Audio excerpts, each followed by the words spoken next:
The ER doors didn't just open, they blew apart. Three Marines in full combat gear crashed through, dragging a man soaked in blood while a 90-pound Belgian Malinois snapped at every person who moved. Doctors backed into walls. Nurses froze. Security reached for radios with shaking hands. The dog's handler screamed for everyone to stay back, and nobody argued, until a young woman in blue scrubs stepped out of the crowd, raised one hand, and said two quiet words nobody in that hallway had ever heard. The dog sat down like someone had cut its strings. Every person in that emergency room stared at her. She just pulled on a fresh glove and said, "Someone get me a trauma bay." If this story already has you hooked, follow my channel right now so you don't miss a single moment. Hit like, drop a comment telling me what city you're watching from. I want to see exactly how far this story travels. Let's go.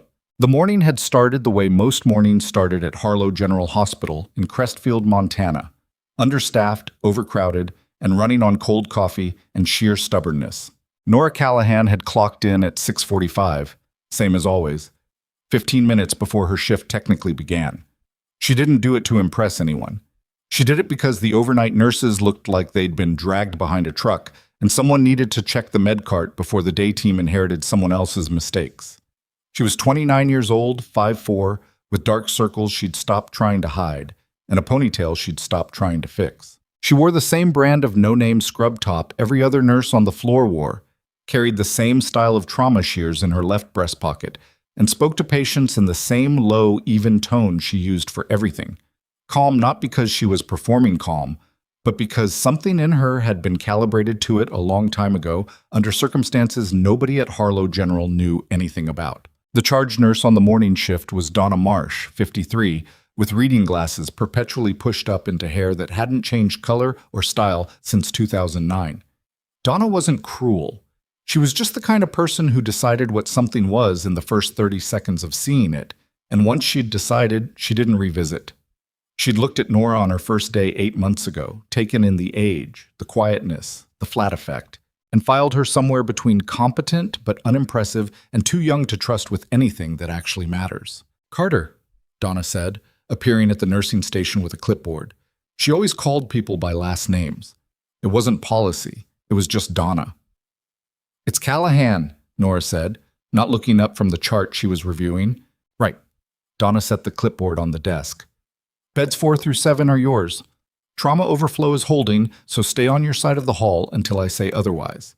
We've got a suspected appendicitis in 6, a COPD exacerbation in 4 who wants to speak to a manager about the parking, and a 17-year-old in 7 who thinks she has meningitis because she read about it online. Does she have a stiff neck? She has a dramatic mother. I'll check anyway." Donna looked at her over the top of the clipboard. "You don't need to go above and beyond, Callahan. Just keep them stable and move them through."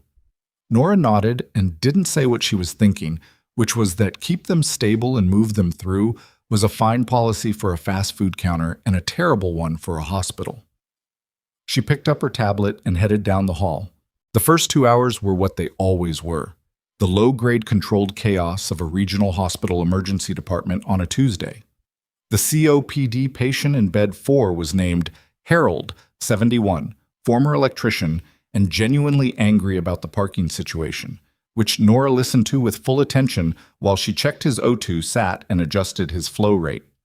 The 17-year-old in 7, whose name was Brianna, did not have meningitis, but she had a fever of 101.4 that her mother had somehow missed entirely, which meant Nora ordered blood cultures while the mother stood in the corner looking vindicated about the wrong thing. The appendicitis in bed 6 turned out to be ovarian, which Nora flagged for the attending before he ordered the wrong imaging. And he thanked her with the particular tone men use when they're grateful, but also slightly annoyed about being grateful. The attending was Dr. Philip Gersh, 46, the kind of doctor who had been good enough for long enough that he'd stopped questioning whether he was still good. He wasn't bad. He was comfortable, which in an emergency department was a different kind of problem. "You flagged the presentation before I even looked at the chart," he said, half accusing, half curious. "The pain pattern was left-sided and she's 22, Nora said. "Seemed worth mentioning. You read a lot?" "Some."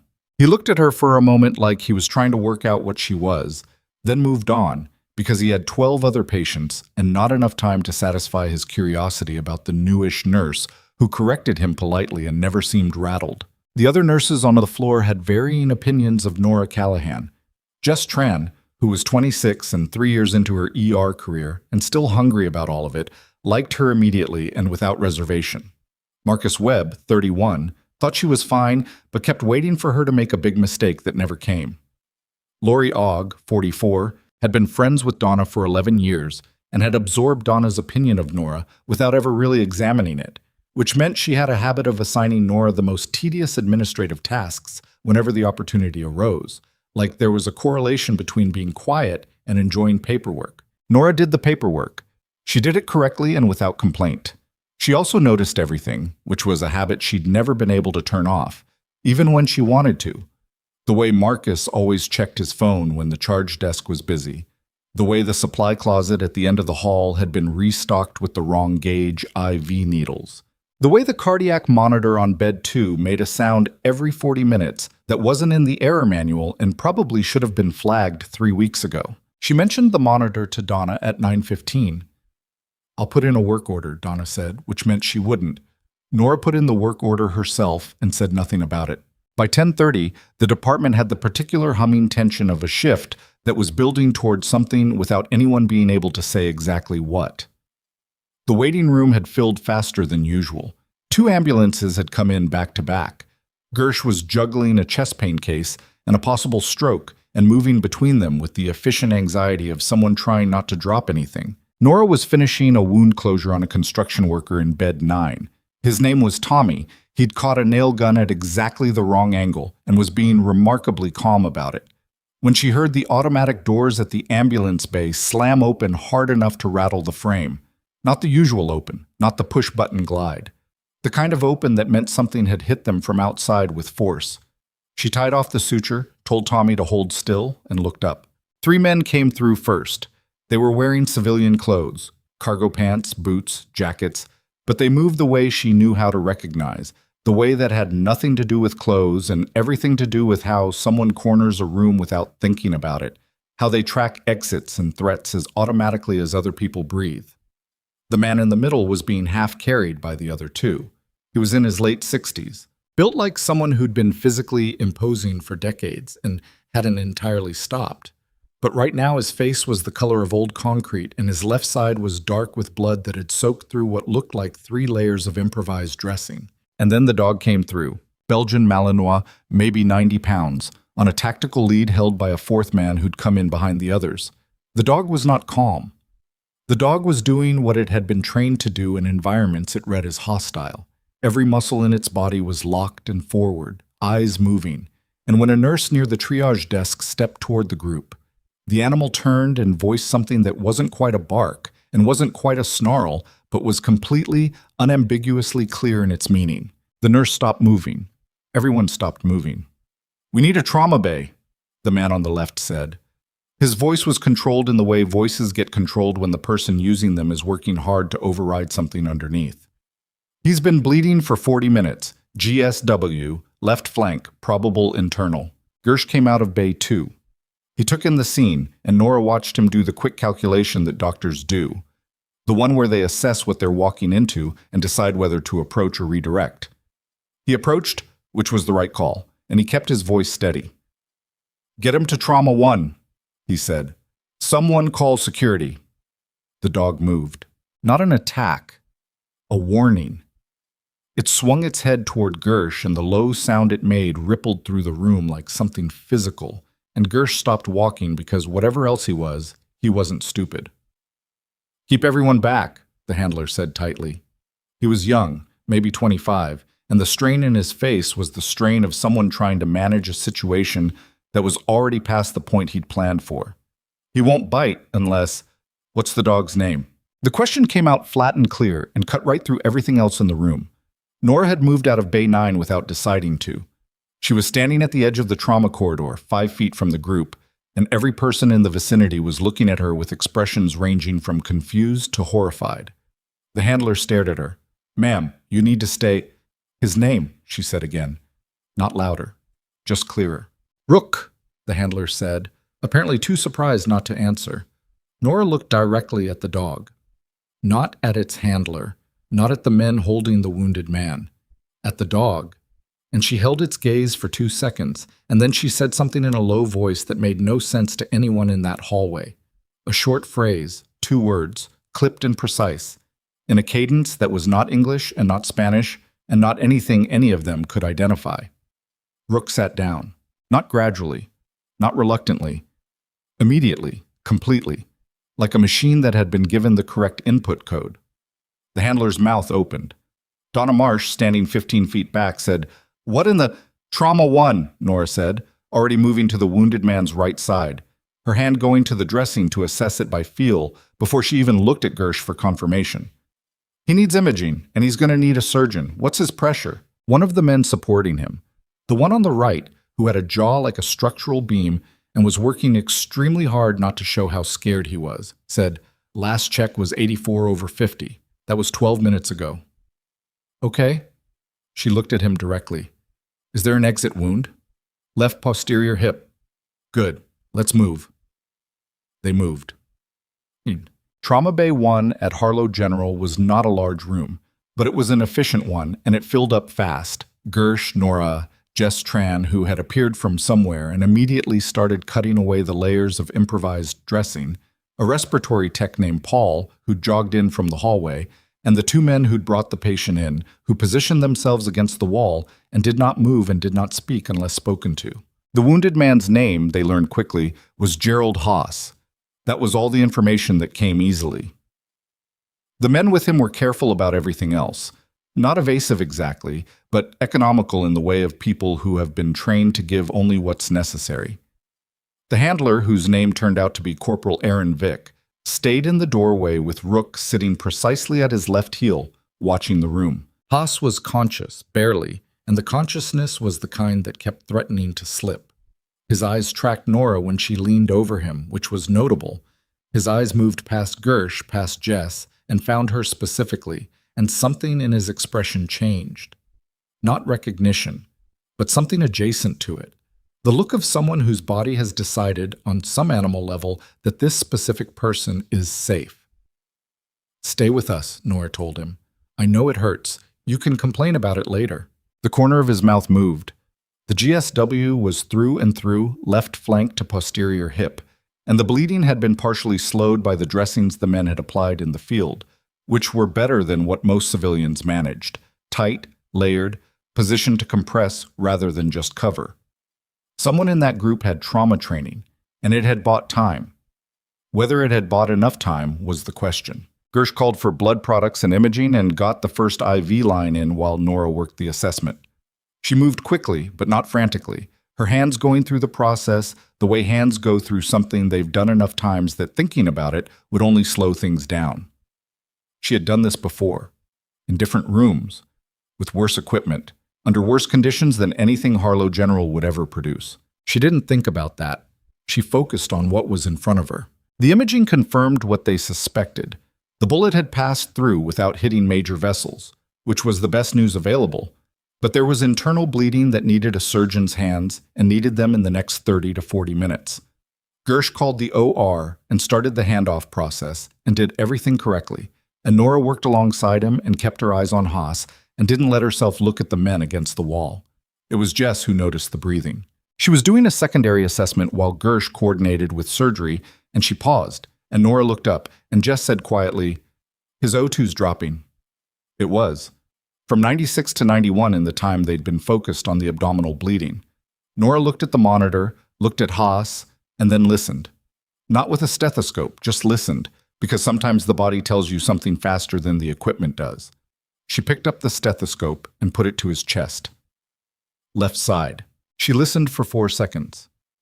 "Dr. Gersh." Gersh was on the phone with surgery. He held up one finger. "Dr. Gersh."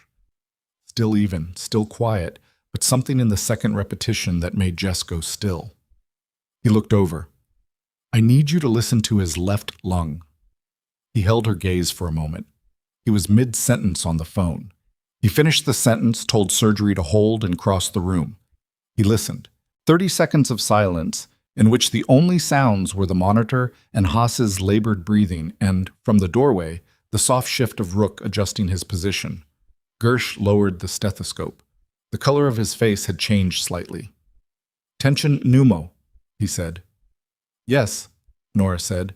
"The GSW wouldn't typically—" He took impact on the left side before the shot. "Look at the bruising pattern below the axilla. Something compressed the chest wall." Gersh looked back at her. Didn't ask how she knew how to read that, just said, "Needle decompression now," and reached for the tray. The next 4 minutes were the kind of 4 minutes that collapse time. All movement and precision and the specific focused silence of people doing something that matters too much to narrate. Gersh performed the decompression. Nora maintained pressure and monitoring and handed things before they were asked for. Jess managed the airway. Paul adjusted the ventilation support. Haas's O2 climbed back to 95, then 97.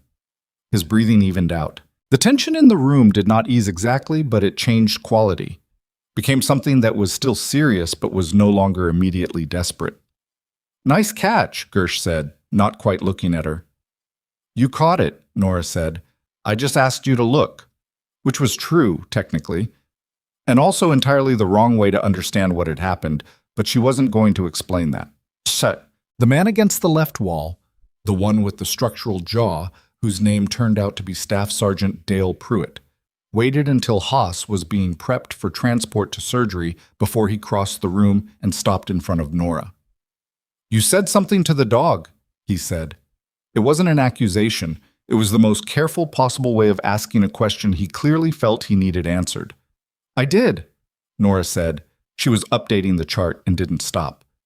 "Where'd you learn that?" "Same place you learned to wrap a GSW," she said. "Now please step back so we can move him." Pruitt stepped back, but he didn't stop watching her. The surgery team arrived and took Haas at 11:42. The OR would have him for somewhere between 2 and 4 hours, and whatever happened in there was out of Nora's hands. She watched the gurney go through the double doors and felt the particular deflation that comes after. Not relief, not satisfaction, just the air going out of something that had been pressurized. She turned around and found Donna Marsh standing in the middle of the trauma bay with her clipboard and an expression that Nora had never seen on her before. Not angry, not concerned. Something more like a person who has just walked into a room and realized they've been wrong about the shape of it. "How did you know about the pneumothorax?" Donna asked. "Pattern recognition," Nora said. "The O2 drop in context with the mechanism." "That's not something a nurse typically—" "Gersh made the call," Nora said. "I just flagged it." Donna looked at her for a long moment. Jess was in the background, pretending to reorganize supply trays, listening to every word. "Those men with the patient," Donna said. "Do you know who they are?" "No," Nora said. "Do you know who he is?" She looked at Donna. "Should I?" Donna didn't answer that. She looked down at her clipboard and then back up, and when she spoke again, her voice had shifted into something carefully neutral. "Administration is going to want to debrief everyone who was in that bay. Standard protocol for unusual cases." "Of course," Nora said. "And Callahan," Donna paused. "The dog. What you said to it." "Calming technique," Nora said. "Some handlers use verbal cues from other languages to make the commands harder to accidentally replicate. I've seen it before." It was a true statement. It was also not the full answer, and Donna seemed to know it, but she didn't push further. She wrote something on her clipboard and walked away. Jess materialized at Nora's left elbow approximately 2 seconds later. "Okay, what the hell?" Jess said, in a whisper designed to carry exactly as far as Nora and no further. "What was that? The dog thing, the lung thing, the whole— what was that?" "That was a Tuesday," Nora said, and picked up her tablet to go check on Harold's oxygen levels. The debrief happened at 1:15 in a conference room on the second floor that smelled like old carpet and recycled air. It was run by the hospital's risk manager, a man named Gary Feld, who was 48 and had the specific energy of someone who spent his career trying to calculate the minimum amount of liability exposure acceptable in a medical setting and had started to believe that number was 0. Nora sat across from him with her hands folded on the table and answered every question he asked. Yes, she had made a verbal assessment before the attending physician arrived at the patient. No, she had not performed any medical procedure without physician authorization. Yes, she had indicated a possible secondary injury to Dr. Gersh. No, she did not have military training on her employment file. That last question hung in the room for a moment longer than the others. You flagged the phrase calming technique in your incident note, Feld said, looking at his tablet, in reference to the K9 unit. That's right.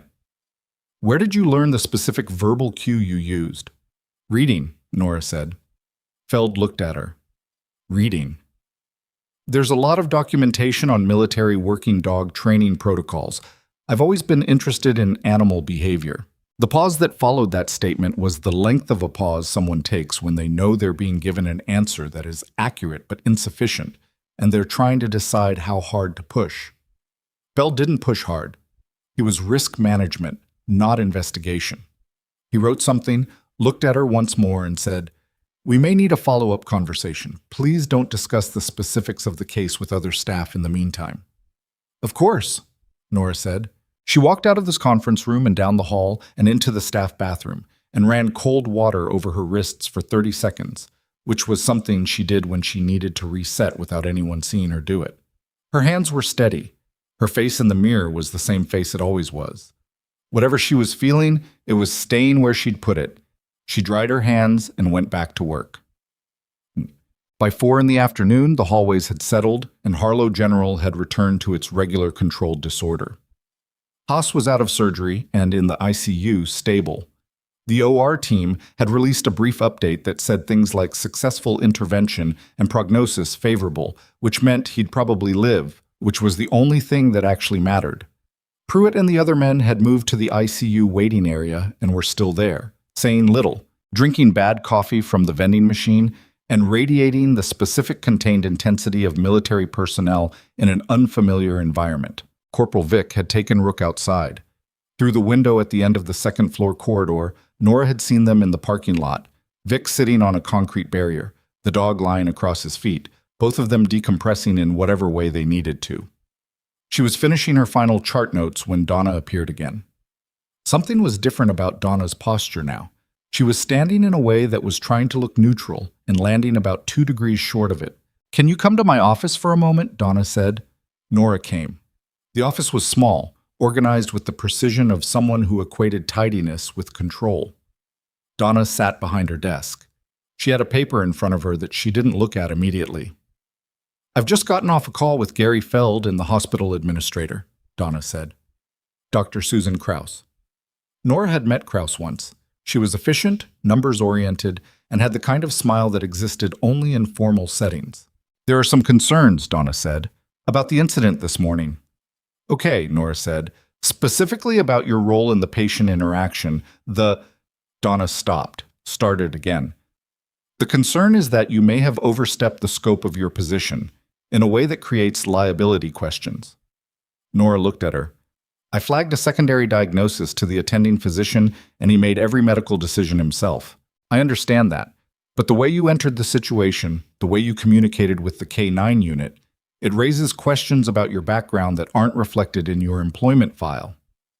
"My nursing certifications are current and complete," Nora said. "They're in the file." "I know that, but there seems to be—" Donna picked up the paper. "There are questions about whether your prior background was fully disclosed." The room was very quiet.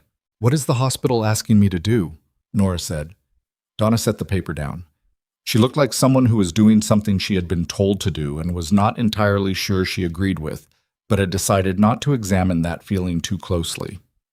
"Effective tomorrow morning," Donna said, "you're being placed on administrative leave pending a review of your employment file and the events of today. You'll receive full pay during the review period. It should take no more than— how long?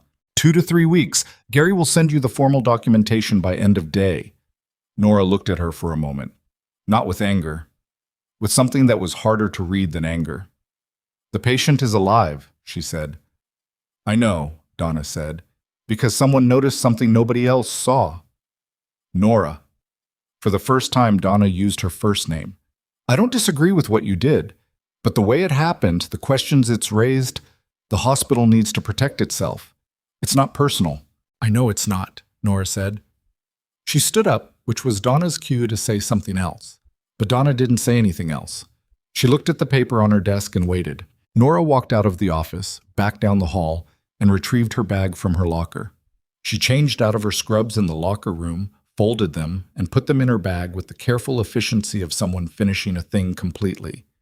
She signed out at the charge desk, said goodbye to Marcus, who was too busy to register it, and to Jess, who looked up and saw something in Nora's face and started to say something and then didn't. She pushed through the side exit into the parking lot. The afternoon was cold the way Montana in early spring is cold, a thin, bright cold that felt like a warning. She walked to her car, unlocked it, and sat in the driver's seat without starting the engine. The formal documentation email arrived on her phone at 4:47. She read it once. Administrative leave, effective the following morning, pending internal review of employment records and assessment of scope of practice compliance in relation to the incident of this date. She put her phone face down on the passenger seat.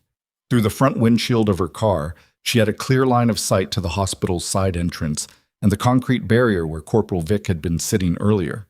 He was still there. Rook was still at his feet, head up now, watching the parking lot with the precise, focused attention of an animal that was always, on some level, still working.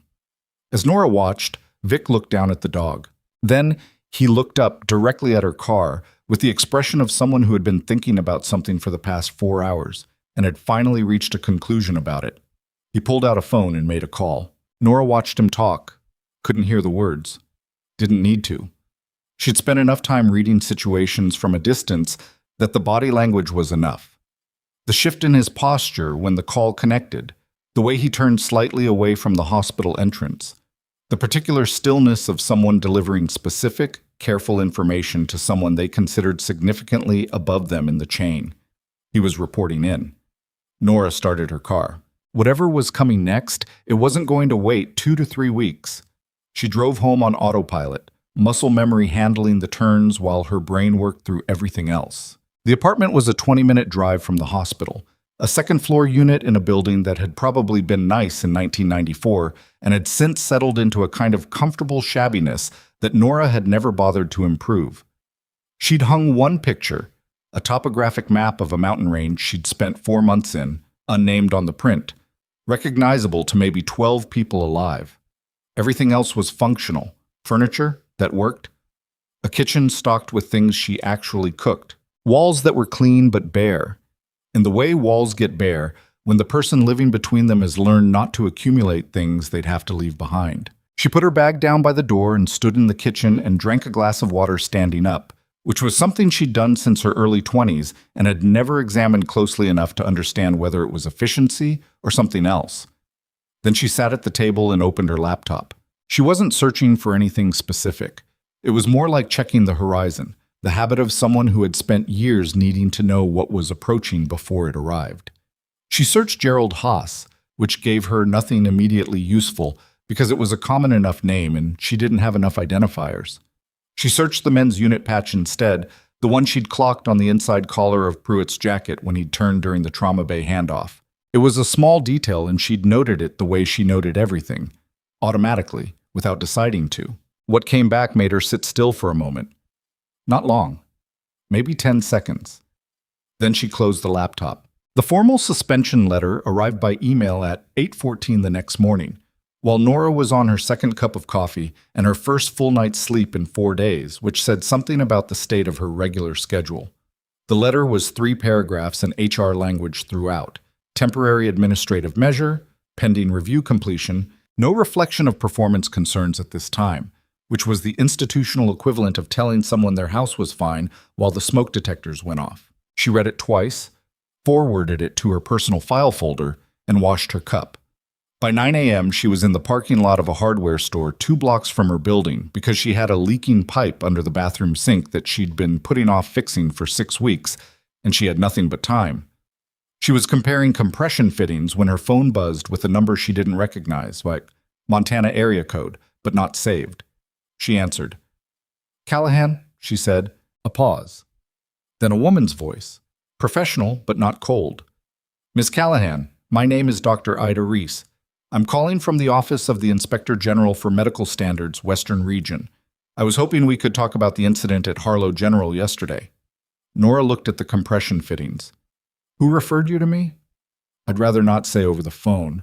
I'm in Crestfield through Thursday. Would you be available to meet? What's the nature of the meeting? Informational at this point. We've had some flags come up around the hospital's review process, and I want to make sure we're building an accurate picture before anything becomes formal. Informational at this point meant someone had already decided it was going to become formal and was giving Nora the opportunity to shape that before it did.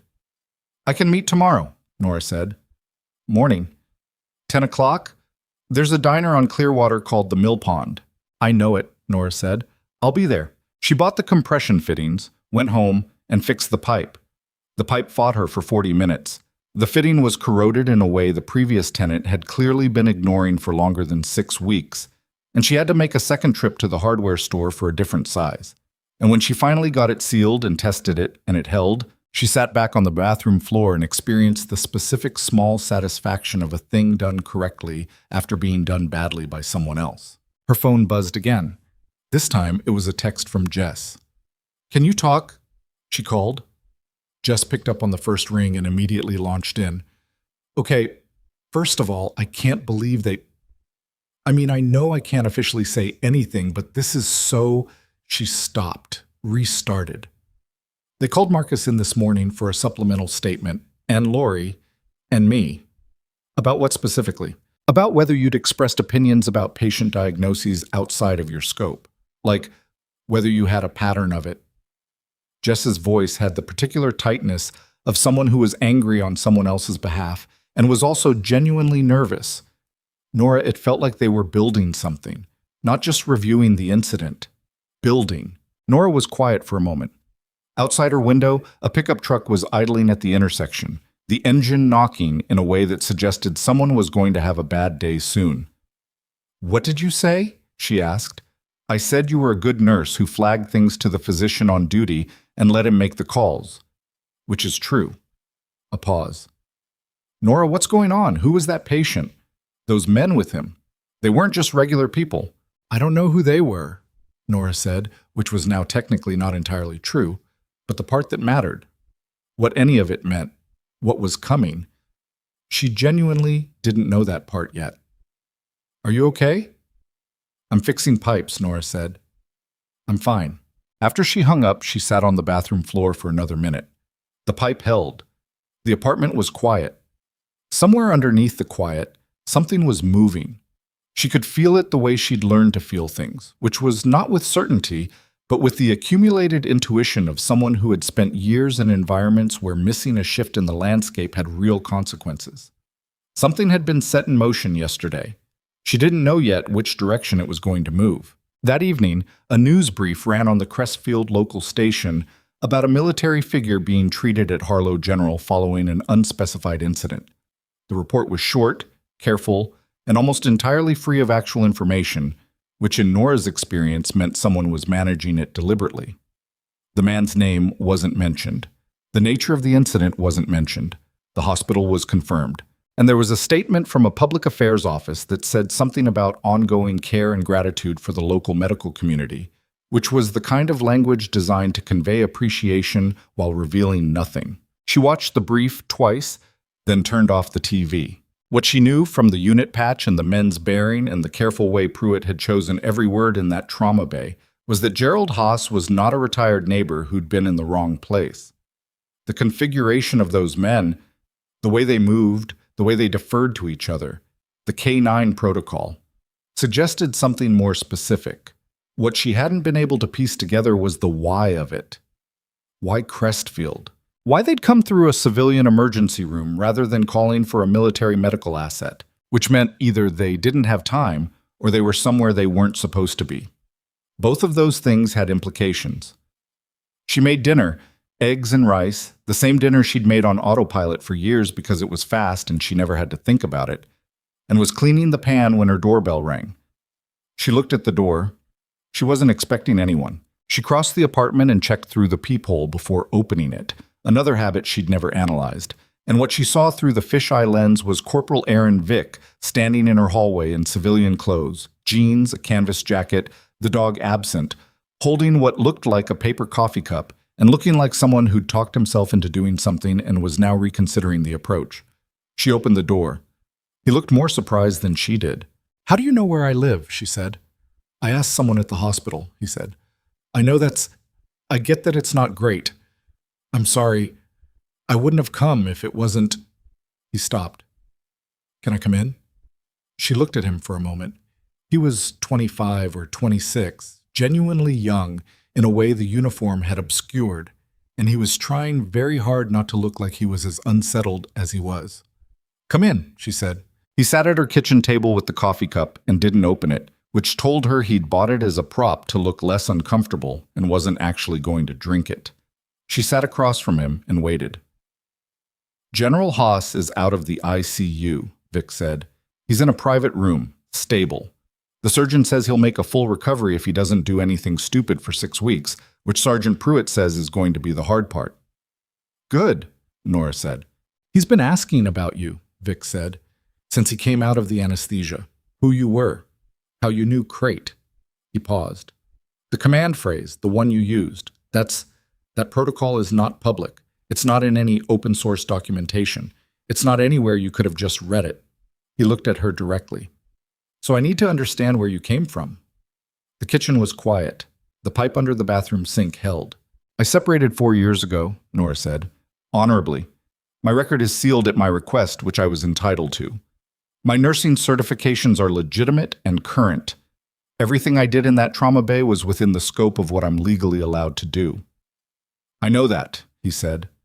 That's not what I'm asking. I know what you're asking, she said. And I'm telling you what I'm authorized to tell you, which is everything I just said. He nodded slowly, like someone receiving a message they already expected. General Haas served 32 years. He knows how to read people. He said. Vic stopped, seemed to be deciding whether to continue. He said, if the woman in the trauma bay is who he thinks she is, then the hospital putting her on leave is the stupidest thing they've done in their institutional history. Nora looked at him. He said to tell you he remembers Tarakan Province, Vic said. The name landed in the kitchen and just sat there. Nora hadn't heard that name spoken aloud in 4 years. She'd thought it maybe a dozen times, which for her was a lot. She wasn't someone who spent significant time looking backward. But the name was attached to 17 days and a specific quality of heat and a medical setup that had been, charitably, 4 cots and a tarp, and a box of supplies, meant for 12 patients currently serving 31, and she had left that province with 2 things she hadn't gone in with. A commendation she'd requested be removed from her visible record, and a scar on her left forearm from a piece of shrapnel that hadn't been worth treating until 5 days later. Tell him I remember it, she said, and tell him I'm glad he made it through surgery. Vic nodded. He stood up and picked up the untouched coffee cup. One more thing, he said. Sergeant Pruitt made some calls this afternoon to people above his pay grade. I don't know what comes of that, but I thought you should know someone's making noise. I'm on administrative leave, Nora said. I have time. He almost smiled. It didn't quite make it. He let himself out.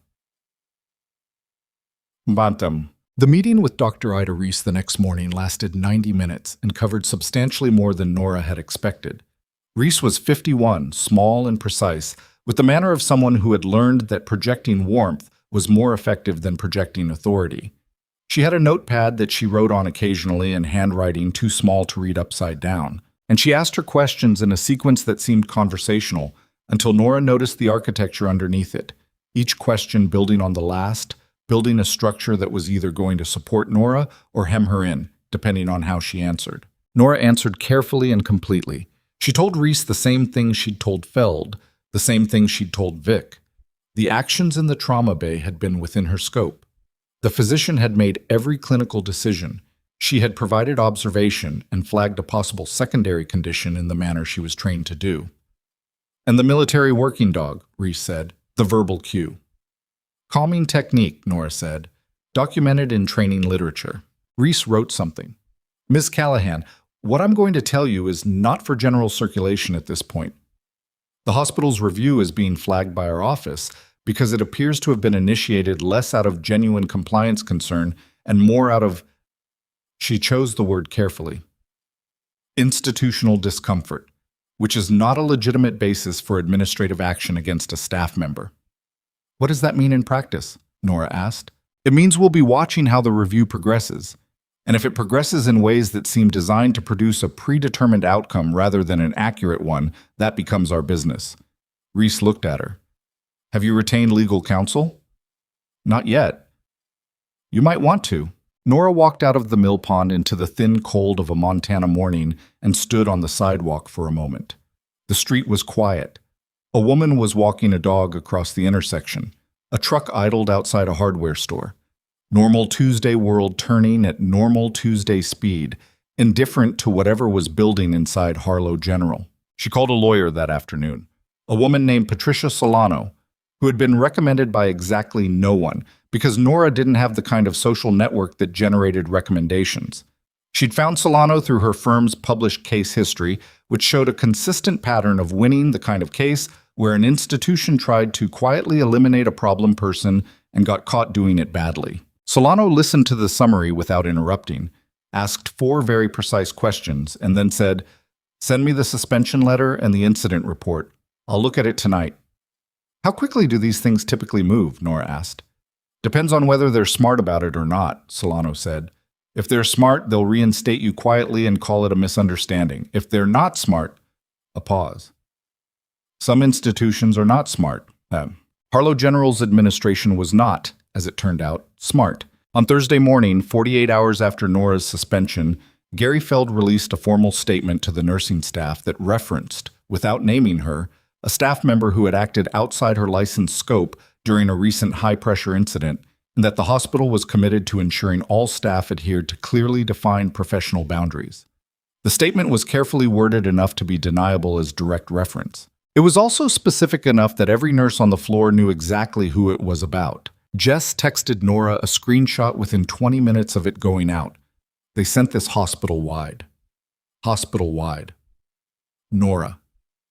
Nora read it, forwarded it to Solano, then sat with it for a moment in the way she sat with things that made her angry, which was very quietly and in a room by herself until the anger turned into something more useful. Solano called an hour later. That statement is potentially actionable, she said, without preamble. It's vague enough to give them cover, but specific enough that anyone in that hospital who watched the news clip about the military patient is going to connect it. I'm sending them a letter today, preserving documentation. Okay, Nora said. Nora. It was the first time Solano had used her first name. What aren't you telling me about who that patient was? Nora was quiet for a moment. Everything I told you is accurate, she said. That's not what I asked. It's what I can tell you, Nora said. Solano was quiet on the other end for a beat. Then, all right, let me work with what I have. What neither of them knew yet was that by Thursday afternoon, the story had already moved.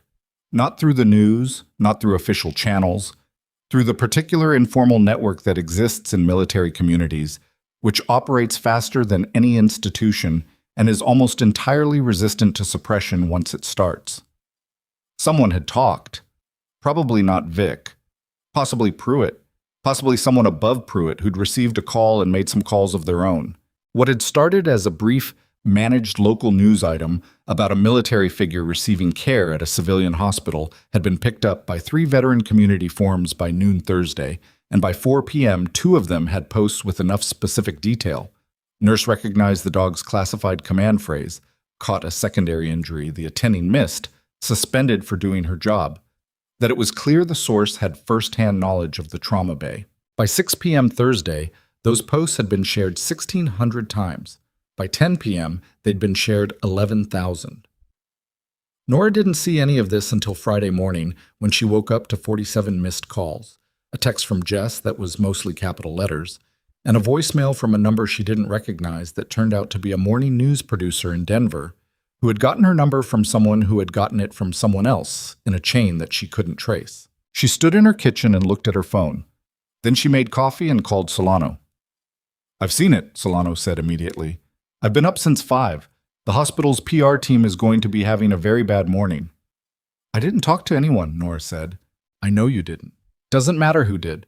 The information is out.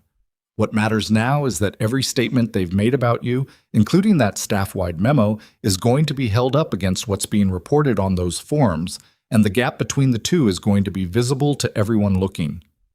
What do you need from me? Stay off social media. Don't talk to press. Don't talk to anyone from the hospital except through me. A pause. And Nora, if there's anyone from the military side who's planning to make a formal statement, now is when that would help.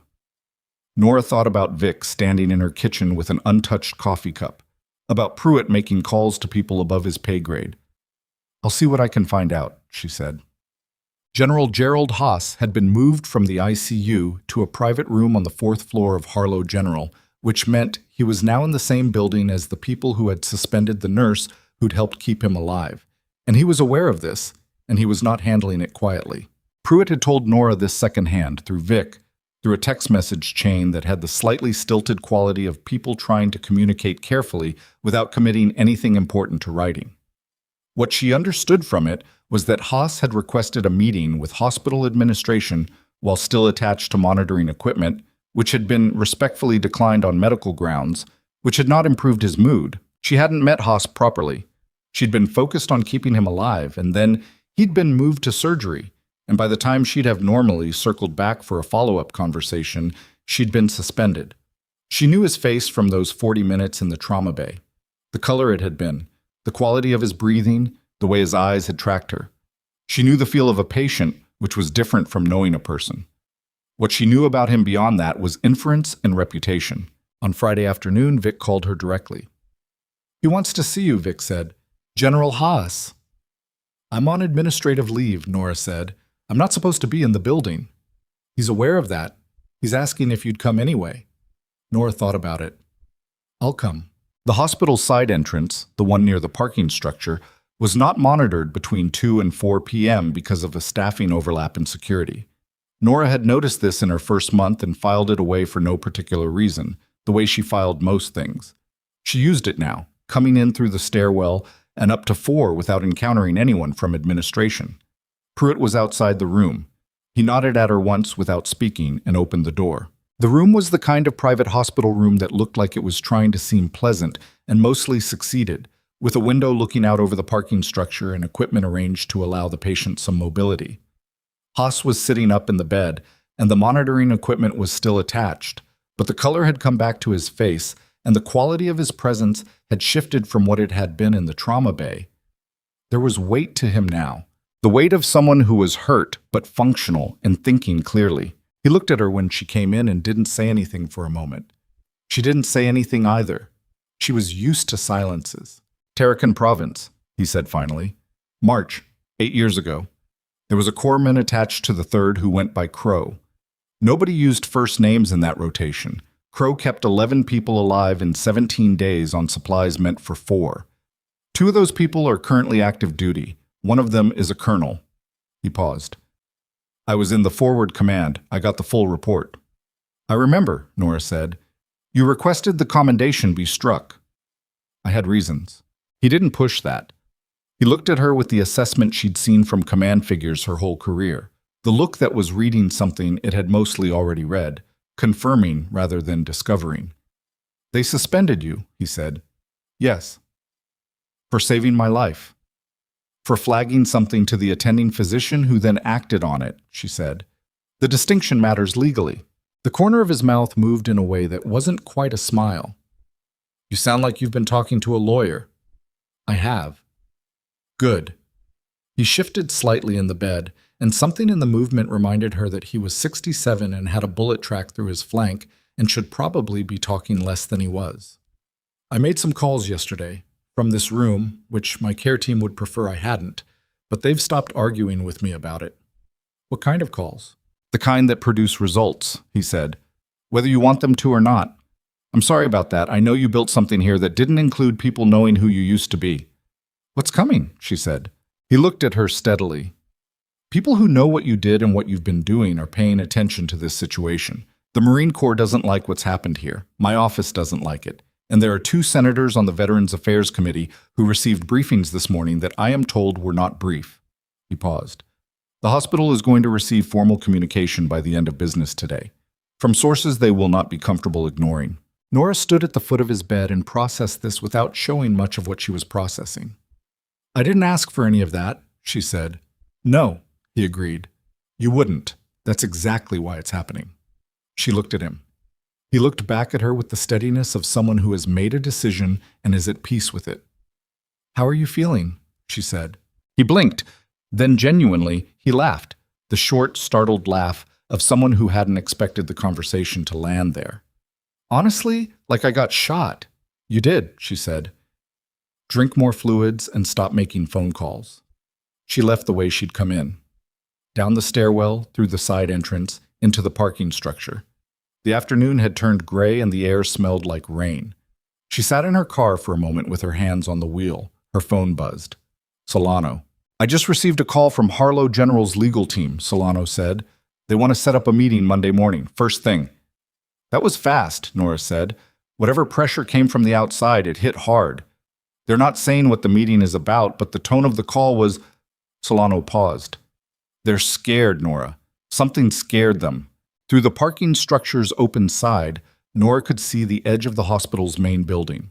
4th floor, second window from the left. The room she'd just left. She couldn't see inside from here, but she knew the distance, which was a habit she couldn't turn off.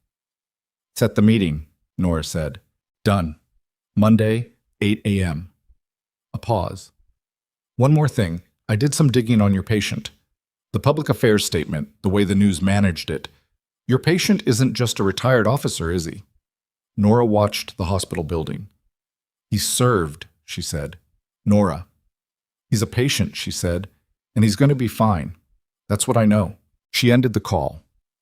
Rain had started, light and cold, ticking against the roof of the car. She stayed where she was a moment longer and then started the engine. Her phone lit up again, but this time it wasn't Solano. It wasn't Vic or Jess or the Denver producer or any number she could account for. The text read, "Nora Callahan. My name is Colonel Warren Faas, JAG Corps, USMC. I've been asked to reach out. I think we need to talk before Monday." She read it twice. The rain got heavier. Her hands on the wheel were still. Not because she wasn't feeling anything, but because she'd learned a long time ago in a tent in a province she'd never expected to hear named again, that the moment before things changed was the moment that required the most stillness. Because once things started moving, they moved fast and you either had your feet under you or you didn't. She typed back, "When and where?" The response came in 11 seconds. "Tonight. I'm already in Crestfield." They met at a bar called the Tilden Tap, which was the kind of place that served food until 9 and drinks until 2 and didn't ask questions about either. It was 3 blocks from her apartment, which meant Colonel Warren Foss had known her address before he texted her, which she noted and filed and decided not to make an issue of tonight. He was already there when she arrived, sitting in a corner booth with his back to the wall and a glass of water in front of him that looked like it hadn't been touched. He was 52, maybe 53, with the build of someone who had stayed physically serious long past the point where he needed to, and a face that had the particular quality of someone who spent significant time thinking about difficult things and had gotten good at not letting that show.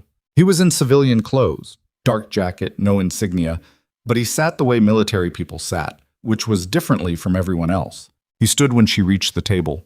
She waved him back down. "Callahan," he said. "Colonel?" She slid into the seat across from him. A server appeared almost immediately, and she ordered coffee because it was that kind of evening. Foss waited until the server left. "I'll be direct," he said. "I'm JAG, but I'm not here in an official legal capacity tonight. I'm here because General Haas asked me to come, and when he asks for something, it tends to happen." "He mentioned calls," Nora said. "He made a lot of them, from a hospital bed attached to cardiac monitoring, which his surgical team is still not happy about." A pause. "The Marine Corps has become aware of your situation. The manner in which it became aware is, let's say it was organic. The veteran community moved faster than anyone's PR office could manage." "I saw the share numbers. By this afternoon, it was past 40,000, Foss said. 2 posts in particular, one with enough accurate detail about the trauma bay that it reads like a first-hand account. The hospital's communications team has been trying to reach the original poster since noon. They haven't found them." Nora wrapped both hands around the coffee mug when it arrived. The Tilden Tap was warm and smelled like old wood and fried food, and there was a couple arguing quietly 3 tables over about something domestic and entirely unrelated to anyone's military record. "What does the Marine Corps want?" she said. Foss looked at her directly. The Corps doesn't want a decorated combat corpsman getting administratively buried by a regional hospital board because she made administrators uncomfortable. That's the short version. He paused. The longer version involves General Haas's office, two members of the Senate Veterans Affairs Committee who were apparently briefed this morning, and the Inspector General's office, which I understand has already made contact with you. Dr. Reese, Nora said, yesterday. Right. He folded his hands on the table. Here's what I need you to understand. What's coming Monday? The hospital meeting your lawyer set up. It's not going to be a small room conversation anymore. There will be pressure from multiple directions, and the hospital is going to be trying to manage it in a way that looks like they're doing the right thing while minimizing what they admit to. Your lawyer needs to walk in prepared for that. Solano's good, Nora said. I'm sure she is. I want to make sure she has everything. He reached into his jacket and set a sealed envelope on the table between them. That's a summary of your service record, the parts that can be disclosed. It's been prepared by General Haas's office and is legally available for use in a civilian employment dispute under the relevant sections. Your name is in it. Tarakan Province is in it. The commendation you struck is referenced in a way that acknowledges its existence without reinstating it, which preserves your original request. Nora looked at the envelope. Didn't pick it up yet. What else is in it? She said. Your trauma qualifications.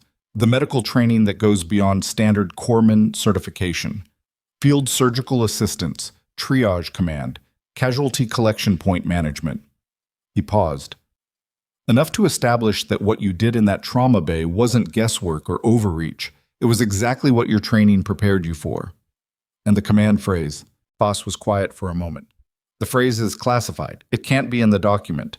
What the document does say is that you completed a cross-training certification in military working dog operations, which is true, and that this training included communication protocols that are not publicly available, which explains the incident without disclosing the specific protocols. She picked up the envelope. It was lighter than she expected. Most things that contained a significant portion of someone's life were. This goes public, she said. When it's used in the review, people will know. Some will, Foss said. Enough to understand the situation, not the operational details. She looked at him across the table. He looked back with the steadiness of someone who had prepared for this conversation and wasn't going to apologize for what he'd put together. I built something quiet here, she said. 4 years of quiet. I know, he said. I'm sorry it's not going to stay that way. She drank her coffee. The couple 3 tables over had resolved whatever the argument was. One of them was laughing now, the low, relieved laugh of a disagreement that turned out not to matter that much. The Tilden tap went on being warm and ordinary around them. One question, Nora said. Go ahead. The night Haas came in, what happened before he got to us? Why a civilian ER? Foss looked at the table for a moment, then back at her. That's the part I can't discuss. Can't or won't.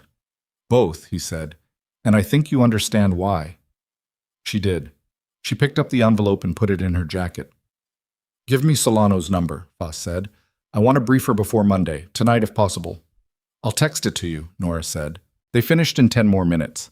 Foss left first, walking out with the measured step of someone going somewhere specific. Nora sat with the last of her coffee and looked at the table where the envelope had been. 4 years of quiet. She wasn't angry about losing it. That was the thing she noticed as she sat there, the absence of the anger she might have expected. What she felt instead was closer to the feeling that comes before a long movement through difficult terrain, the moment when you've checked your equipment and assessed the route and accepted what it's going to cost, and you're waiting for the signal. She left a tip and walked home through rain that had gotten serious while she'd been inside. The weekend passed in a particular kind of suspended tension that Nora had experienced before, in different contexts, and had learned not to fight. She ran in the mornings, both Saturday and Sunday, the same 6-mile loop through Crestfield's River District that she ran 3 times a week regardless of weather. Sunday morning was cold enough that her breath came in visible bursts, and the path was slick in sections from overnight ice. And she ran it anyway because the alternative was sitting in her apartment calculating things she couldn't yet calculate. Solano called Saturday afternoon, briefly, to confirm she'd spoken with Foss and reviewed the document. Her tone had shifted. Not dramatically. Solano was not a dramatic person, But there was a quality to it now that hadn't been there before, a kind of settled confidence that came from knowing the ground was firmer than she'd initially assessed. Monday's going to go differently than they expect, Solano said. How different? Nora asked. I'll tell you Sunday night. Jess texted Saturday evening with 3 separate screenshots from veteran forums that Nora read and then put down. The comment sections were extensive and she didn't read those. Reading comment sections was a practice she'd never adopted and wasn't going to start now. What she did read, Sunday morning after her run, was a brief statement that had been posted on the Harlow General official website at some point Saturday afternoon, which she found because Solano sent her the link. The statement said the hospital was committed to a thorough and fair review of recent events and to supporting all staff members appropriately. It said nothing specific and committed to nothing. It was the statement of an institution that was trying to appear to be taking a situation seriously while waiting to understand how serious the situation actually was. She read it twice and filed it. Sunday evening, Solano called. The hospital has added 2 people to the Monday meeting, Solano said. Their outside legal counsel and a representative from their malpractice insurance carrier. That's not the configuration of people who think they're managing a minor compliance review. What does it mean? It means they've looked at the forum activity, they've received Foss's letter on behalf of General Haas's office, they've heard from the IG, and they've added up the math. They're scared of a wrongful suspension claim, and they're more scared of what the public narrative looks like if this keeps going the way it's going. A pause. I'm going to walk in Monday with the service record summary, the original incident documentation, Gersh's chart notes, which I've subpoenaed, and a formal statement from Dr. Reese's office. I want them to see everything we have before anyone says a word. Lay it out first, Nora said. Exactly. Let them absorb the shape of it. Another pause. There's one more thing. General Haas's office has requested permission to submit a formal statement for the record, not just a character letter, a formal military statement of account that will be part of the permanent documentation. Haas will sign it personally. Nora was quiet for a moment. Outside, the rain had stopped and the night was very clear and very cold. Tell them yes, she said. Monday morning, 8 a.m. The conference room on Harlow General's administrative floor was larger than the one where Feld had debriefed her the previous week.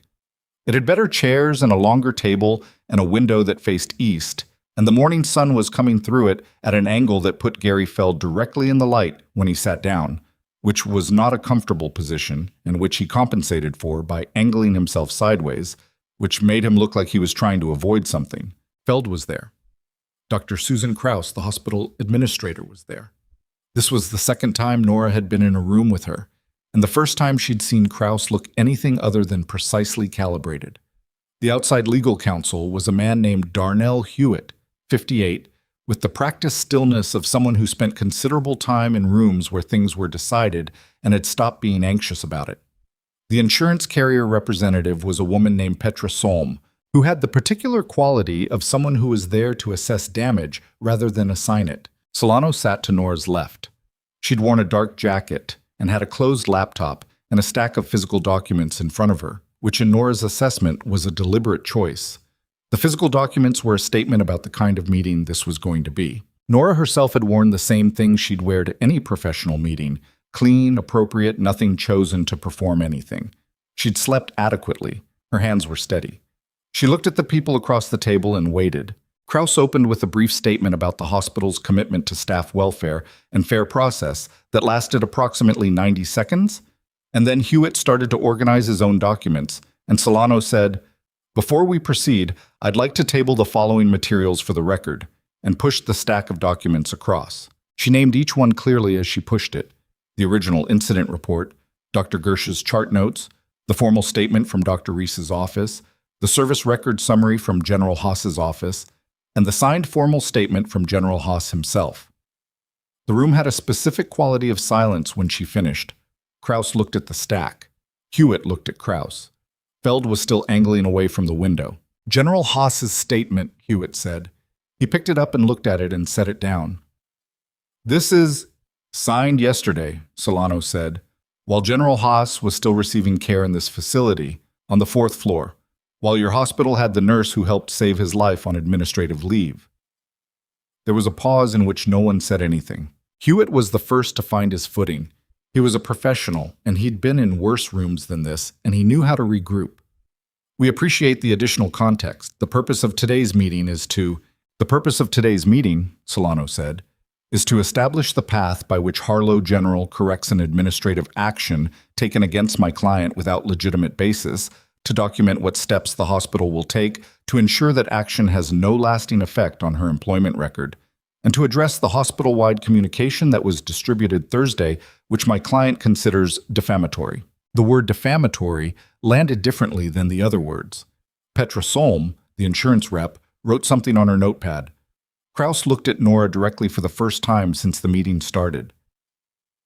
"Ms. Callahan, I want to be clear. The administrative leave was never intended as a punitive measure. It was communicated as one," Solano said. "I understand how it may have—" "Dr. Krauss." Solano's voice was even and without edge, which made it more effective than if she'd pushed harder. "Your HR department sent a hospital-wide communication on Thursday that referenced a specific incident and a specific type of conduct. Every nurse on staff who was present on Tuesday knows exactly who that communication was about. My client is documented as having flagged a secondary diagnosis that the attending physician then confirmed and acted on, following every protocol within her licensed scope. The basis for suggesting she acted outside that scope does not exist in the record." Krauss looked at the stack of documents. "We're aware that our initial assessment of the situation may have been—" She stopped. "Tried again. Given the additional information that's come to light—" "All of this information existed Tuesday afternoon," Solano said. "The service record was sealed, not absent. The clinical record was accurate from the start. The additional information that's come to light is the public attention on the case, and I'd prefer we be clear about that." Hewitt intervened at that point, smoothly. The way outside counsel intervenes when things are going somewhere the institution doesn't want them to go in a documented setting. He steered the conversation toward resolution terminology, reinstatement, record correction, mutual agreement, and Solano let him because reinstatement was what mattered, and there was no value in prolonging something that had already been decided. They spent 40 minutes on the specifics. The administrative leave would be lifted immediately, effective today. The hospital-wide communication would be formally retracted and a corrective statement issued. Nora's employment record would be annotated to reflect that the administrative leave had been imposed in error and that her conduct during the incident had been consistent with professional standards. The question of the defamatory communication would be handled separately, through a process Solano outlined that involved the hospital's board of directors rather than its administrative team. Nora sat through all of it and said almost nothing, not because she had nothing to say, because the things she might have said about the particular quality of being quiet for 4 years and having the quiet used against her, about the way institutions decide what something is and stop looking, those things were not for this room. There was one moment. Toward the end, when the documentation was being finalized, Feld said something about the hospital having acted out of an abundance of caution given the unusual nature of the incident. Nora looked at him. Just looked. Not with anger. With the flat, clear attention of someone who has decided that what they're looking at isn't worth the energy of a fuller response. Feld looked at the table. Hewitt moved on. Oh. They were in the elevator going down when Solano said, "That went better than it usually does." "Define usually," Nora said. "Usually I have to fight for 2 hours to get them to admit anything. That took 40 minutes. She looked at Nora sideways. The stack of documents helped. But I think what helped more was that they'd already run the math on what it looks like if a suspended military veteran nurse ends up as the subject of a Senate committee inquiry. "Is that actually on the table?" "As of this morning, I think so," Solano said. "Boss mentioned something Friday that I didn't want to tell you before the meeting because you didn't need the distraction. There's a staffer from Senator Deering's office who's been making calls. Veterans Affairs. They've been briefed on the forum activity and the original incident, and they're interested." The elevator reached the ground floor. The doors opened into the hospital's main corridor, the same corridor Nora had walked through a dozen times during her 8 months here.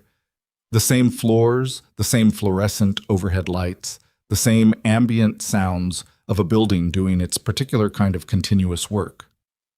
I need to go back to the floor, Nora said. Solano looked at her. Technically, your reinstatement is effective today, but you're not scheduled. I know, Nora said. I'll go back tomorrow scheduled, but I need to see something first. She took the stairs up to 4. Pruitt was not outside the room, which meant either he'd stepped away or the security configuration had changed.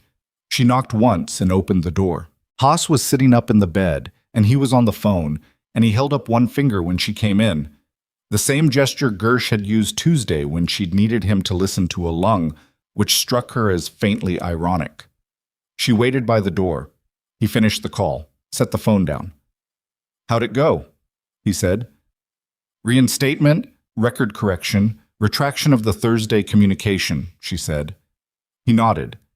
Something in his face settled. Good. You made a lot of noise, she said, from a hospital bed. I had reasons, he said, which was the same thing she'd said to him the night before about striking the commendation, and she recognized it and almost smiled. I need to ask you something, she said, and I need you to be straight with me. Go ahead. What's coming after this, she said. The Senate staffer, the forum activity, all of it. Is this going to stay at the level where I can manage it, or is this... She paused. Because there's a version of this where I'm managing it, and there's a version where I'm in the middle of something that moves on its own. He looked at her steadily. I won't lie to you. Some of it is already moving on its own. The veteran community doesn't need anyone to direct them. They saw what happened, and they're responding to it. The Senate inquiry, if it develops, comes out of that, not out of anything I control. He paused. What I can tell you is that everyone making noise is doing it because of what you did. Not because of who I am. Because of what you did for a patient on a Tuesday morning. She looked at him. That's not going to make it easier to manage, she said. No, he agreed. It's not. She would have left then, but something stopped her. The thing she'd been not thinking about since Tuesday afternoon, the thing she'd filed in the part of her brain that processed things slowly rather than quickly, because that was the process they required. She looked at the window, at the parking structure view, at the thin winter light coming through. The men who brought you in, she said. Pruitt and the others. The way they had you packaged when you arrived. The dressings, the pressure management, the IV that somebody'd started in the field. That wasn't improvised. That was trained. Haas said nothing. And you weren't in uniform, but you weren't in the kind of civilian clothes that a retired general wears in Montana in March. You were dressed the way someone dresses when they're not supposed to be somewhere. She looked at him. You don't have to tell me what happened. I'm not asking what happened. I'm asking if it's resolved, because if it's not, it's resolved, he said. His voice was flat and certain in the way that voices are when someone is not performing certainty but has it. Okay, she said. She left. Back down the stairs, through the corridor, out the side entrance into the parking structure. Vic was leaning against the concrete barrier. No dog this time. Just a young corporal standing in the cold with his hands in his jacket pockets. And when he saw Nora, he straightened up in the way that was automatic before he decided to do it. How'd the meeting go? He said. Fine. She started for her car. Callahan. He fell into step beside her. Can I ask you something? She kept walking. Go ahead. Why'd you leave? He said it quietly, without pressure. The service. You were good at it. From what the general said, you were... Tarakan Province that's not something a lot of people have on their record. Why'd you walk away from that and come here? She reached her car, put her hand on the door.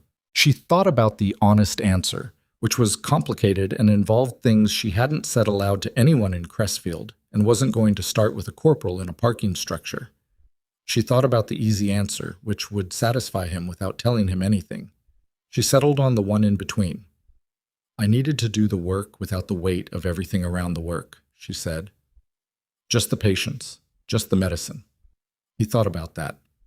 Did it work? She looked at him. Ask me in a week. She drove home. The city moved around her in its ordinary way, indifferent to the specifics of her morning. She was reinstated. Her record was being corrected.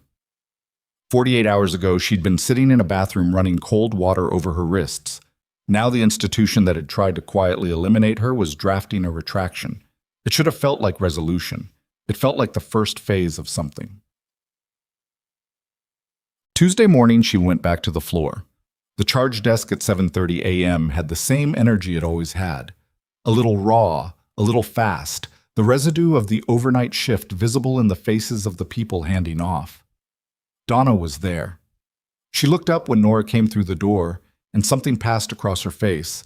Not guilt exactly, but a relative of it, the expression of someone who has been in the middle of something and is reassessing which side of it they were on. "Callahan," Donna said. "Donna," Nora said. A beat. Donna looked at her notepad and then back up. "Beds 3, 4, and 6 are yours. There's a post-surgical in 3 from over the weekend who keeps pulling his drain, and 6 is a head injury pending CT results."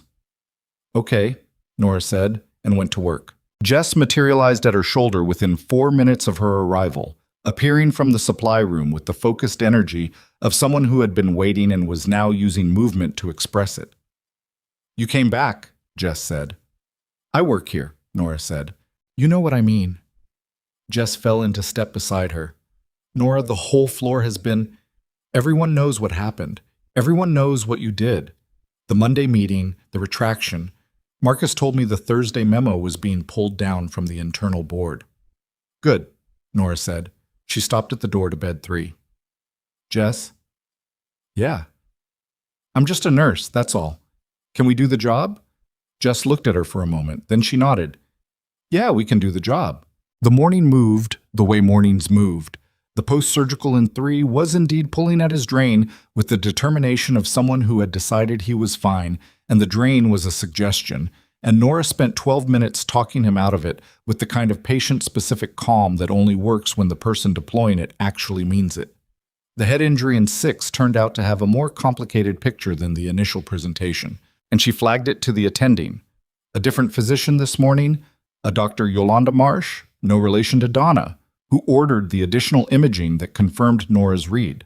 "Good catch," Marsh said, which was the same thing Gersh had said, and which seemed to be the phrase this department defaulted to when a nurse did something correctly. "Just flagging it," Nora said, which was the same thing she always said. At 9:40, Gersh came through the floor.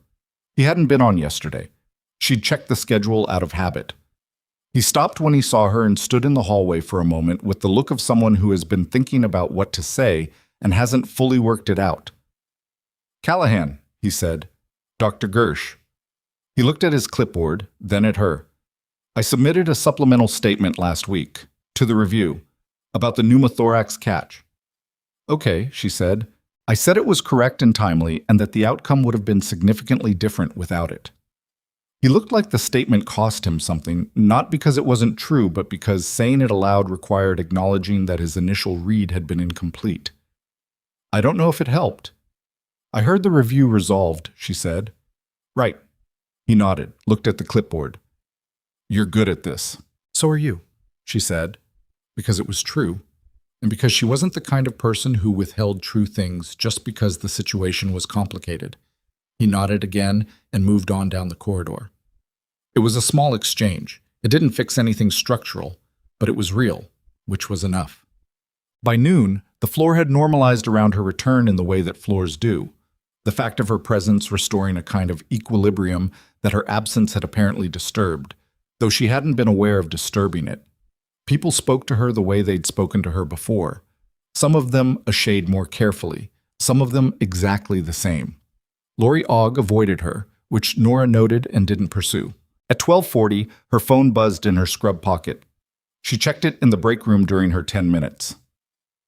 Solano. The text read, "Board meeting called for Thursday. Hospital board, not administrative team. Formal review of the administrative actions from last week and the Thursday communication. Kraus and Feld are being asked to appear."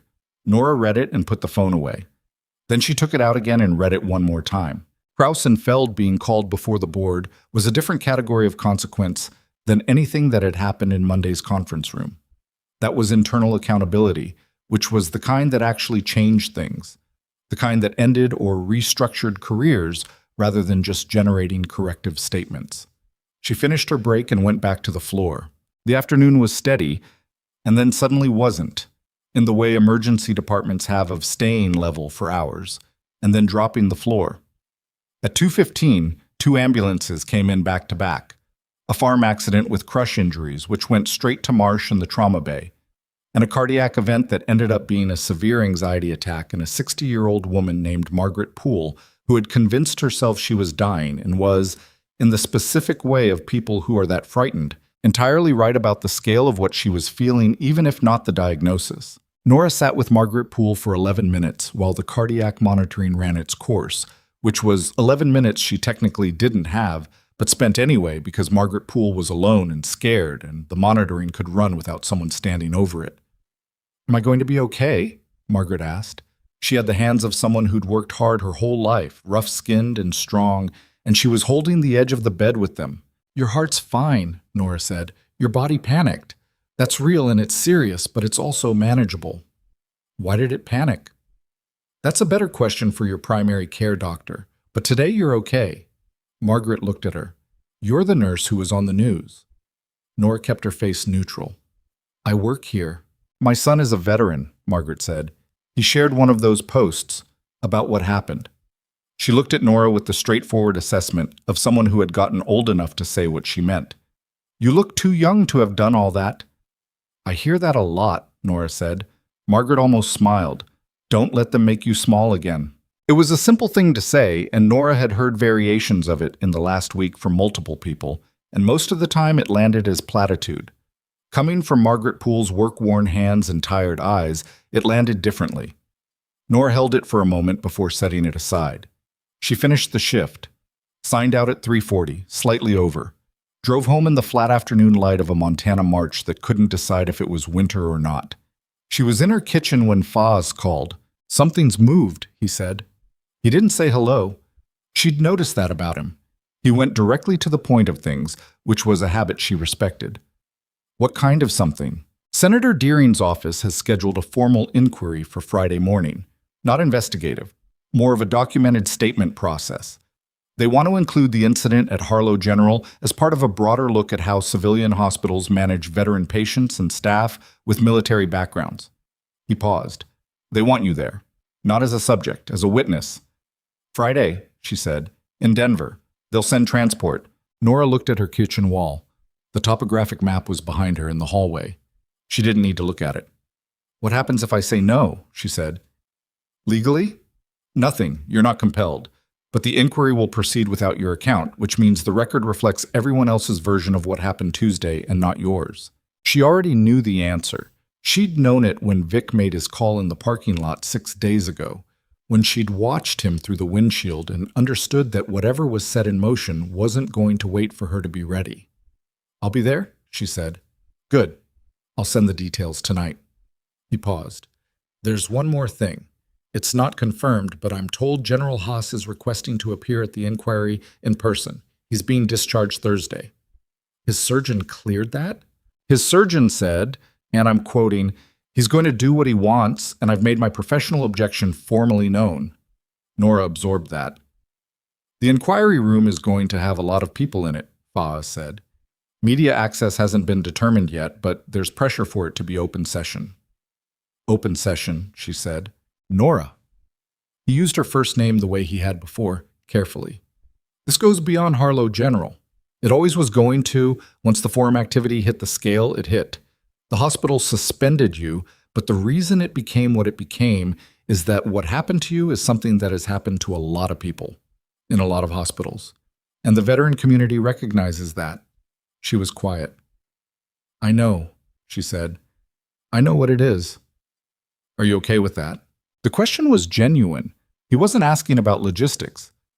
She thought about the answer, not the quick version, the real one. "I don't know yet," she said. "I'll know Friday." She ended the call, stood in her kitchen in the quiet of the evening. Her phone buzzed again. Not Foss this time. A number she didn't recognize. Different area code, not Montana. She answered. The voice on the other end was a woman's, young, clipped, the voice of someone reading from something while trying to sound like they weren't. "Ms. Callahan, I'm calling from the Harlow General Communications Office. I've been asked to notify you that we've identified the source of the original forum post regarding your situation, and that this individual is a current hospital employee." A pause. We want you to know before it becomes part of the board's Thursday review." Nora's hand tightened slightly on the phone. "Who is it?" she said. A pause that lasted 2 seconds too long. "Dr. Gersh," the voice said. The kitchen was very quiet. Philip Gersh, who had stood across a trauma bay from her and said, "Nice catch," and moved on, who had submitted a supplemental statement to the review, who had stopped her in the hallway Tuesday morning and said, "You're good at this," with the look of someone paying a debt they hadn't fully calculated, who had apparently at some point between Tuesday afternoon and Thursday morning typed what he knew into a forum post and watched it move through 40,000 shares and a Senate committee briefing. The communications rep was still on the line. "Thank you," Nora said. She ended the call. Outside, the last of the daylight was going out of the sky over Crestfield, and the street below her window was lit by ordinary streetlights. And somewhere on the 4th floor of Harlow General, a general who was supposed to be resting was already planning what he was going to say in a Senate inquiry room on Friday, and in a corner booth at the Tilden Tap, a JAG colonel was probably already on his next call. And somewhere in the building Nora would walk into tomorrow morning, a physician who had confirmed a diagnosis she'd flagged had decided, privately and without telling anyone, that quiet wasn't enough. None of it was tidy. None of it was the shape she'd have chosen. But it was moving, and it was moving in a direction. And on Thursday, the hospital board was going to put Gary Feld and Susan Krause in a room and ask them to explain themselves with the full documented record in front of them. And Nora was going to be in Denver on Friday, and Haas was going to be there, and whatever happened in that room was going to be on record. She started making dinner. Her phone lit up one more time. Solano, a text, not a call. "Just heard about Gersh, you knew?" Nora typed back. "Just found out." 3 seconds. "Does it change anything for you?" She looked at the message. Outside, a car alarm went off 2 blocks away and then stopped. The stove heated. "No," she typed. Then, after a moment, she added, "It changes what he is." She put the phone face down and cooked her dinner and didn't check it again until morning, when everything she'd expected to be different was, and one thing she hadn't expected was waiting in her inbox like a stone in the middle of a clear road. The email was from Harlow General's board secretary, sent at 11:47 p.m. Subject line, Thursday review. Amended agenda. She opened it. The board had added an item, not the retraction review, not the Krause and Feld accountability process. A new item at the end of the agenda, submitted by a board member named Theodore Wynn, whom Nora had never heard of.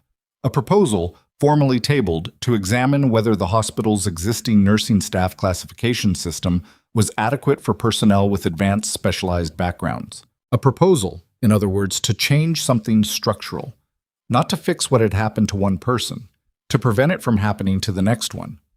Nora read it twice. Then she read the name at the bottom of the proposal submission. Not Wynn's name, but the name of the individual who had contacted Wynn with the initial suggestion.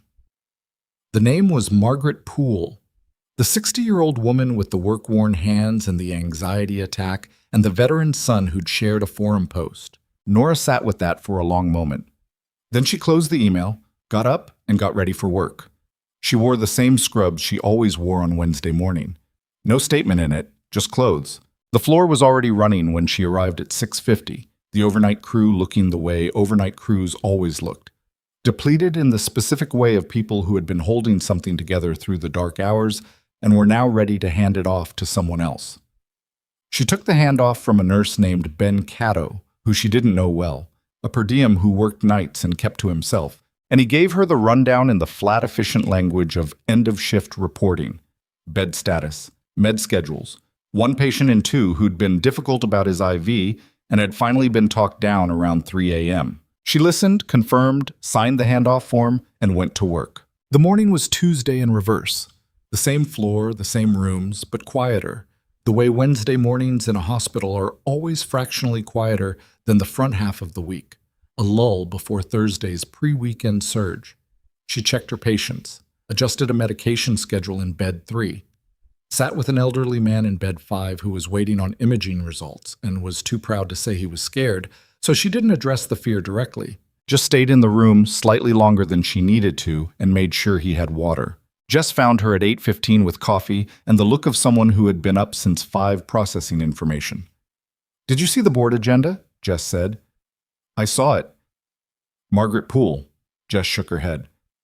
The woman you sat with Tuesday afternoon went home and called a board member. People surprise you, Nora said. Does it feel... Jess stopped, started differently. How are you handling all of this? Genuinely. Because from the outside it looks like you're just working, like nothing is happening. Nora looked at her. Something is happening. I'm just not in charge of most of it, so I'm doing the part I'm in charge of. Jess considered that. That's either very healthy or very compartmentalized. Probably both, Nora said, and went to check on the imaging patient. The morning held. Nobody from administration appeared on the floor, which Nora noted. The particular absence that comes when people who are usually visible make themselves scarce because the building they're in is undergoing something they'd rather not be proximate to. Feld's office door was closed when she passed the administrative corridor at 9:40. Krause's assistant, a young man named Owen, who always looked mildly overwhelmed, was on the phone when Nora walked past and looked up with an expression that was trying to be neutral and wasn't fully succeeding. Gersh was not on the floor Wednesday. She'd checked the schedule. He was on Thursday and Friday, which meant he'd be in the building the morning of the board review and the day before the Denver inquiry, and she wasn't sure how to think about that, so she'd set it aside until it became relevant. The thing about Gersh was complicated, not in a way that made her angry. Anger was too simple for it. What he'd done with the forum post was an act that had helped her in ways she hadn't asked for and couldn't fully control. And he'd done it without telling her, which meant he'd made a decision about what the situation required that hadn't included her in the calculation. She understood the impulse. She might have done the same thing from the other direction, in a different configuration. But it was still a decision that had moved pieces she hadn't agreed to move, and there was something to reckon with in that. She'd reckon with it later. Thursday came in cold and gray, the sky over Crestfield the color of old concrete, and Nora was in the building at 7 a.m. for a regular shift that ended at 3, which meant she was on the floor when the board meeting started at 10. She heard about the first hour secondhand from Jess, who had heard it from someone in the administrative wing who had the kind of access to building gossip that certain people in every organization accumulate without trying. The board had 12 members. 6 of them had submitted written questions in advance, which Jess's source said was unusual. Typically, the question process was more organic, more deferential to whoever was presenting. 6 written questions meant 6 board members who had done homework before they sat down, which meant the dynamic in that room was not the standard board defers to administration configuration that Krause and Feld were accustomed to managing. Theodore Wynne had opened with the structural proposal, the amended agenda item, the one Margaret Poole had prompted. He'd presented it as context, not as agenda, but the context it provided was a frame that put everything else inside it. The question wasn't just what happened to one nurse on one Tuesday, but what kind of system produces that outcome, and how often. Krause had presented first.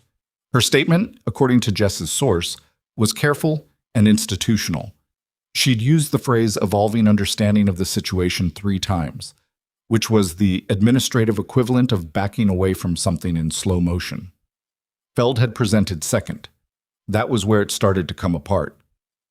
Jess got the text at 11:40 and came to find Nora in the supply corridor where she was restocking a crash cart with the focused attention that task required. The board has a document, Jess said, an internal email chain from last Tuesday, the day of the incident. Nora kept her hands on the crash cart inventory. What kind of document? An email chain between Feld and Krause, starting Tuesday afternoon a few hours after the incident. Someone submitted it to the board anonymously this morning. Nora looked at her. It's... Nora, the chain makes it clear they knew you hadn't violated scope. They had Gersh's initial incident note, which said exactly what happened. The emails are about managing perception. Jess said the last word like it had a smell. Feld wrote, and I'm quoting what my source told me, "The issue isn't what she did. It's what she represents for our liability exposure. If it comes out, she's been operating with undisclosed specialized training." And Krause responded, and this is the part, Krause wrote, "Put her on leave before anyone external asks questions we can't answer." The supply corridor was very quiet. Nora finished the inventory count, made a note on the clipboard, set the pen down. "Who submitted it?" she said. "Anonymous," Jess said. The board's secretary won't say. Nora thought about Owen, the overwhelmed assistant.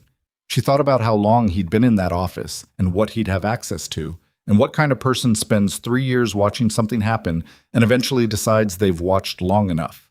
She didn't say any of that. "Okay," she said. "Okay?" Jess looked at her. "Nora, this is—" "I know what it is," Nora said. "I'm going to finish the cart." She finished the cart. Methodically, correctly, every item checked against the list. When she was done, she went to check on her patients. At 12:15, Solano called. "The board has the email chain," Solano said. "I heard. I didn't submit it. I want to be clear." "I know you didn't," Nora said. "Someone inside that building did. It's going to complicate the board session significantly because it changes the nature of what they're reviewing. It's no longer a question of whether the administrative process was handled correctly. It's a question of whether the administrative action was taken in bad faith." A pause. "That's a different category of problem for Krauss and Feld." "What happens now?" Nora said. "The board will finish their session. Based on what I'm hearing, they're likely to refer the email chain to their own legal committee, which means there's a separate investigation, independent of the administrative review." Solano's voice had the measured quality of someone delivering information they know is significant while being careful not to overpromise. Gary Feld may not still be employed at Harlow General by end of business today. Nora was at the nurse's station. The floor moved around her in its normal way. Someone wheeled a patient past. A monitor beeped twice and stopped. "And Krauss?" she said. Harder to say. Her email is more defensible on its face. She was responding to Feld's framing, not initiating it. But put her on leave before anyone asks questions is still— Solano paused. "It's not good." "I'll be at the floor until 3, Nora said. "Call me when you know more." She ended the call and stood at the nurse's station for a moment. Donna was across the floor, visible through the glass of the med room, reading something with her glasses pushed down on her nose. She looked up and saw Nora and held the gaze for a moment, and in that moment something passed between them that wasn't an apology and wasn't an accusation. Just two people on the same floor in the same building, aware of what was happening in the room upstairs and not sure what to do with the awareness. Donna looked back at her reading. Nora went to check on bed 5. Gary Feld left the building at 2:10 p.m. She didn't see it happen. She heard about it the way she heard about most things that happened in the parts of the building she wasn't in, through Jess, who had apparently developed a network of informants over the past week with the focused efficiency of someone who'd discovered they had an aptitude for it. He'd been escorted out by the board's chair and Hewitt, the outside counsel, which was the kind of escort that was technically voluntary and functionally anything but. His office had been locked behind him. His access credentials had been suspended pending the independent review, which the board's chair had announced to the full board before the session closed, which meant 12 people knew and the building knew within the hour. Krauss was still in her office. That was the part that was less clear. Her status was described by the board's chair as under active review, which was the kind of language that meant something but didn't specify what. Nora finished her shift at 3:05 and stood in the locker room changing out of her scrubs. And she thought about Gary Feld and his risk management calculus, and the email he'd sent on a Tuesday afternoon when he was trying to make a problem smaller and had instead made it larger in a way he hadn't predicted. She didn't feel satisfaction about it exactly. More like the specific clear-headedness that comes when a thing that has been sideways gets straightened, even when the straightening is messy. She drove home, made coffee, sat at her kitchen table with her phone and waited for Solano's call, which came at 4:20.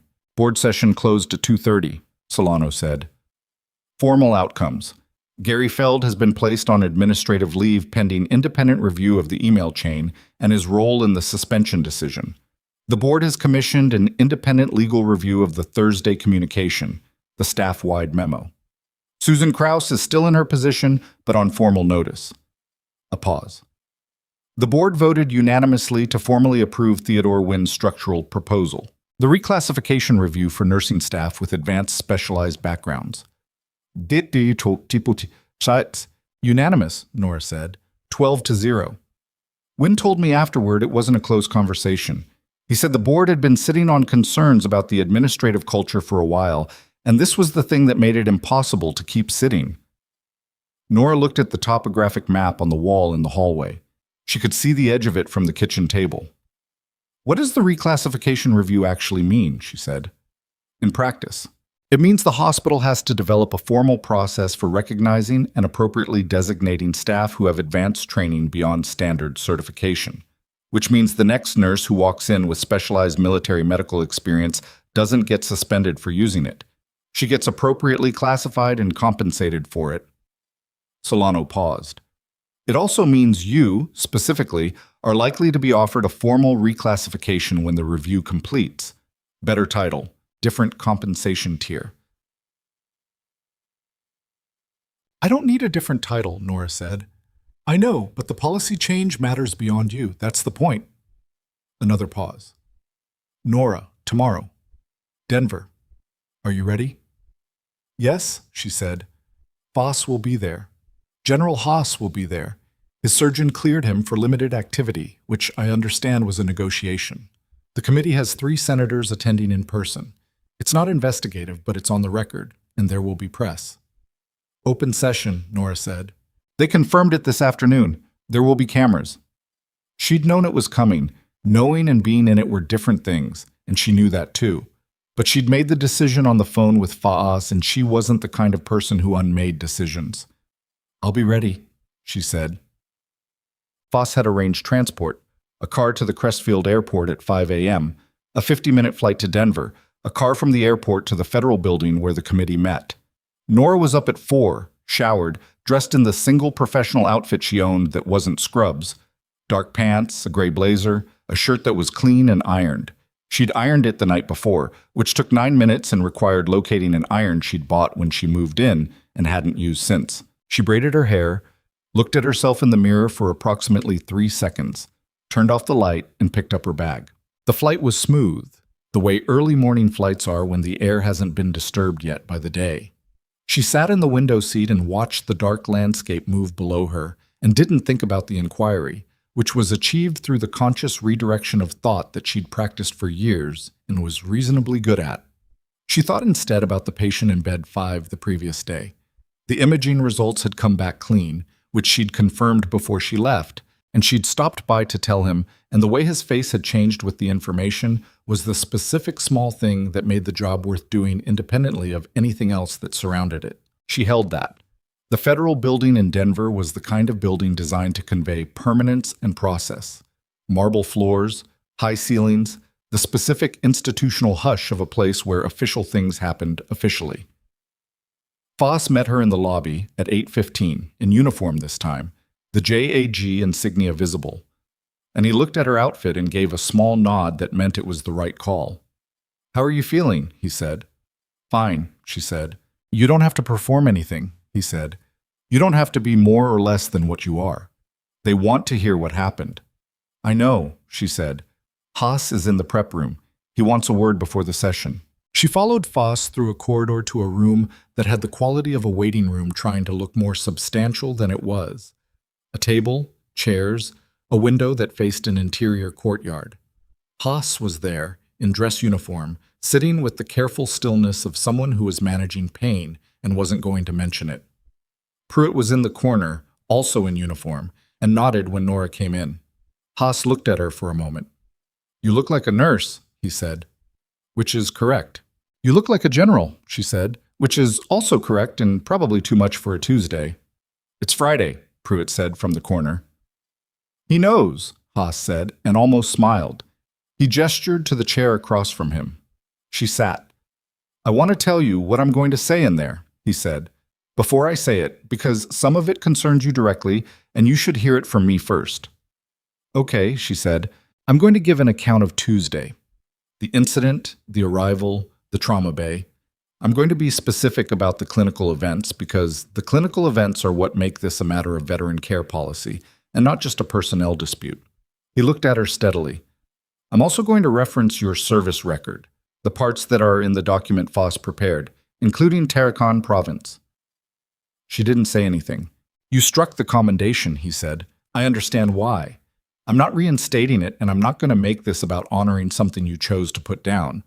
But the record exists, and what's in it is what establishes the full picture of what your background is and what the hospital dismissed.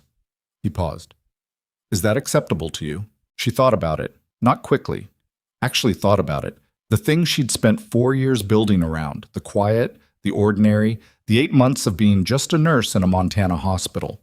Whether that was something she was losing or something she was choosing. Yes, she said. It's acceptable. He nodded once. One more thing. The senator chairing the session, Renata Cole, Montana's junior senator, she's going to ask you directly why you didn't disclose your full military background when you were hired. What do I say? The truth, he said, whatever that is. She looked at him. He looked back without pressure. Because I wanted to be a nurse, she said, not a story. He was quiet for a moment. Say exactly that, he said. The committee room was larger than she'd expected and more crowded. 3 senators at the raised dais, Cole in the center, flanked by 2 others whose names she'd been given and would look up later. The press section was visible, cameras set up on tripods at the back. The gallery had perhaps 40 people in it, a mix she couldn't fully read. Veterans, she assumed some, advocates, staff, people who followed this committee's work. She sat at the witness table. Voss was to her right. Haas was to her left, which put him at the table rather than the gallery, which was a statement in itself. Cole was 54, with the manner of someone who had been in government long enough to have lost patience with performance, but not with substance. She opened the session with a brief statement about the inquiry's purpose, examining the intersection of veteran care, nursing practice standards, and institutional response in civilian medical settings, and then looked at the table. General Haas, she said, thank you for being here. I understand you were discharged from the hospital that suspended this nurse approximately 36 hours ago. That's correct, Senator, Haas said. We'll hear your account first, then Ms. Callahan's. General. Haas spoke for 22 minutes. He was measured and precise, the way someone is measured and precise when they have given formal testimony before, and know that the credibility of what they're saying depends on not overstating it. He described the incident, the arrival, the trauma bay, the dog, what Nora had done, and what the attending physician had then done. He described the secondary diagnosis, the tension pneumothorax, the O2 decline, the intervention, without flourish. He described the outcome. Then he described the suspension. He said it quietly. The nurse who helped save my life was placed on administrative leave the same afternoon for reasons that a subsequent review has shown were not clinical. She was suspended because she made administrators uncomfortable. The room was very still. I have served 32 years, Haas said. I have been treated by military medicine and civilian medicine, in combat environments and in facilities like Harlow General. I have seen medical personnel perform under pressure in ways that are not taught in any classroom, and I have never seen someone who performed the way Nora Callahan performed on that Tuesday morning be treated the way she was treated. He paused. The question I would put to this committee is not about her specifically. It's about how many people like her are in civilian hospitals right now, bringing skills that exist nowhere in their personnel files, and whether those people are being protected or punished for using what they know. Cole looked at him. Thank you, General. She looked at the table. Ms. Callahan? Nora's account took 16 minutes. She kept it clinical in the first section. The timeline, the actions, the communication with Gersh, the outcome. She described the administrative process that followed without editorializing, because the facts themselves were editorial enough. When she finished, Cole said, I have one question before my colleagues. Go ahead, Nora said. When you were hired at Harlow General, you did not disclose the full extent of your military training and service. Can you explain why? The room had the quality of a held breath. Because I wanted to be a nurse, Nora said. Not a story. Cole looked at her for a moment. Then she wrote something on the notepad in front of her and said, Thank you. The second senator, whose name was Giles Arnault, asked about the specific nursing scope of practice questions, whether what Nora had done constituted a violation under Montana statute, which it didn't, which Solano had documented comprehensively and which Foss was able to speak to directly. Arnault had the manner of someone who did his homework and was using questions to confirm rather than discover, which meant the exchange moved efficiently. The third senator, Mara Peel, asked about the Thursday staff communication, the hospital-wide memo. She had a copy of it, and she read one sentence from it into the record, the sentence that referenced a staff member acting outside professional boundaries. She put it down and looked at the table. At the time this communication was distributed, Peel said, was the hospital in possession of documentation establishing that Ms. Callahan had not in fact acted outside her professional boundaries? Foss responded, "The physician's own incident report, filed Tuesday afternoon, indicated that all clinical decisions had been made by the attending physician following Ms. Callahan's observation. That report was in the hospital's system before the Thursday communication was distributed." Peel looked at the memo. So the hospital communicated to its entire nursing staff that an employee had exceeded her scope while in possession of documentation establishing that she had not.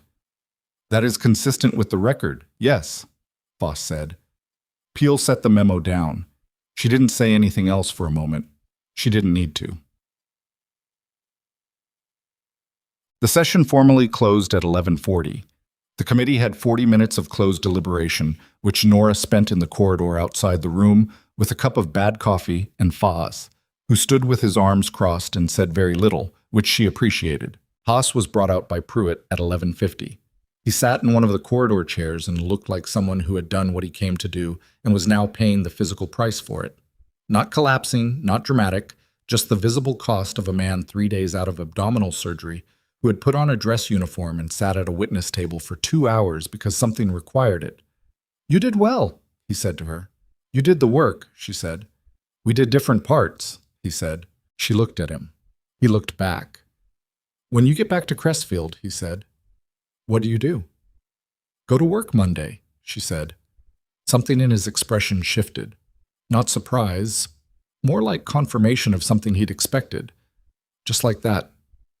"The patients don't know what happened this week," she said. "They just need someone to show up." He was quiet for a moment, then, "Tarakan Province, 17 days. I read that report 3 times over the years. Not because I needed to, because it was the kind of thing that reminded you what the job actually was." She didn't say anything. "I'm glad you're still doing it," he said. She nodded once and looked at the corridor wall. Foss's phone buzzed at 12:10. He looked at it and then at her. "Committee's releasing a formal statement. Press is going to want someone in the next hour." "You," she said. "Nora? You and Haas," she said. "You're the ones who can speak to the policy dimensions. I'm a nurse from Montana. I need to get back to work Monday." He looked at her steadily. "That's not going to satisfy them." "I'll give a brief statement," she said. "One statement, then I'm done." She gave the statement in the building's main lobby, which had enough marble and institutional weight to make it feel official without requiring a podium. There were 6 cameras and 11 journalists, which was more than she'd prepared for and less than she'd feared. She stood in front of them with her hands at her sides and spoke without notes. She said she was a nurse. She said she had done what her training prepared her to do. She said she was grateful the patient had survived. She said she hoped the policy changes being discussed at both the hospital and committee level would make it less likely that the next person in her position would have to spend a week fighting to prove that doing their job correctly was not a violation. Then she said, "Thank you," and stopped talking. A journalist called out, "Ms. Callahan, do you feel vindicated?" She looked at him. "I feel like I need to get back to work," she said, and walked toward the exit. Foss caught up with her in the building's entrance, outside the camera range. "One more thing before you go," he said. "The committee's statement. They're recommending that the Department of Veterans Affairs issue guidance to civilian hospitals on the appropriate classification and support of medical personnel with military training backgrounds. It's a recommendation, not binding, but recommendations at that level become policy," she said. "Often, yes." She looked at the lobby doors. Through the glass, she could see the Denver street, the ordinary city moving in its ordinary way.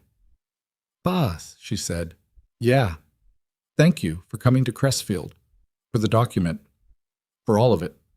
He nodded, not dismissively, carefully. "You did the hard part first. 8 years ago and last Tuesday." She pushed through the doors into the Denver air, which was cold, but different from Montana cold. Drier, thinner. The car was waiting at the curb. She got in. The city slid past the window as they moved toward the airport. Her phone had 17 notifications. She looked at them and put the phone back in her pocket. Talk. She landed in Crestfield at 3:15. The drive home took 20 minutes. The same roads as always. The same mountains in the peripheral view. The same sky that had made up its mind about being winter today and had gone very clear and blue. She was in her apartment by 4, out of the blazer, in the kitchen, when Solano called. "How are you?" Solano said. "Fine," Nora said, tired. The statement went well, clean, specific, stopped exactly where it needed to. A pause. "Nora, Kraus called me this afternoon." Nora stopped. "She called you?" "She called me," Solano confirmed. "Not the hospital's legal team, her personally, on a private cell number she apparently got through someone I used to work with." A pause. "She wants to meet. Without counsel." "What does she want?" She didn't say directly, but the inference, Solano was choosing her words carefully. She's been formally notified that the independent review of the email chain has been expanded to include a broader audit of administrative decisions over the past 18 months. Not just Feld's, the board is looking at the whole pattern. 18 months, Nora said. "You've been there 8 months, Solano said. 10 months before you. The board is asking whether the culture that produced what happened to you has produced other things they don't know about yet." The kitchen was quiet. Through the window, the light was going gold over the mountains, the specific late afternoon color of March in Montana when the sun was still low enough to hit the snow at an angle that made it look like something else entirely. "Kraus wants to get in front of it," Nora said. "That's my read," Solano said. "She wants to separate herself from Feld's decision-making, and she wants to do it before the audit establishes the full record." "What does that look like?" "If she meets with you. Information, potentially, about what else has happened in that administrative culture, what Feld decided and how and whether Kraus was directed or directing." A pause. "It could help other people, Nora. Staff members who had things done to them over the past 18 months that didn't generate the kind of outside pressure your situation did." Nora looked at the mountains through the kitchen window. "Set the meeting," she said. "You should know," Solano said.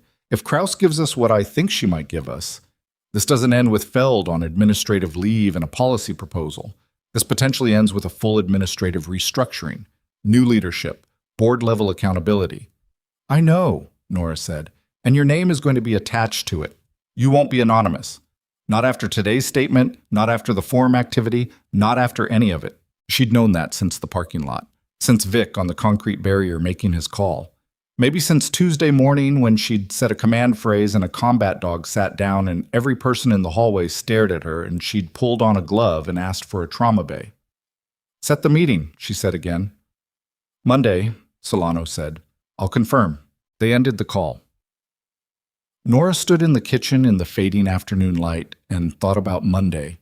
The floor, the patients, Donna at the charge desk, Jess with coffee, the ordinary work that was the reason for all of it. Her phone buzzed.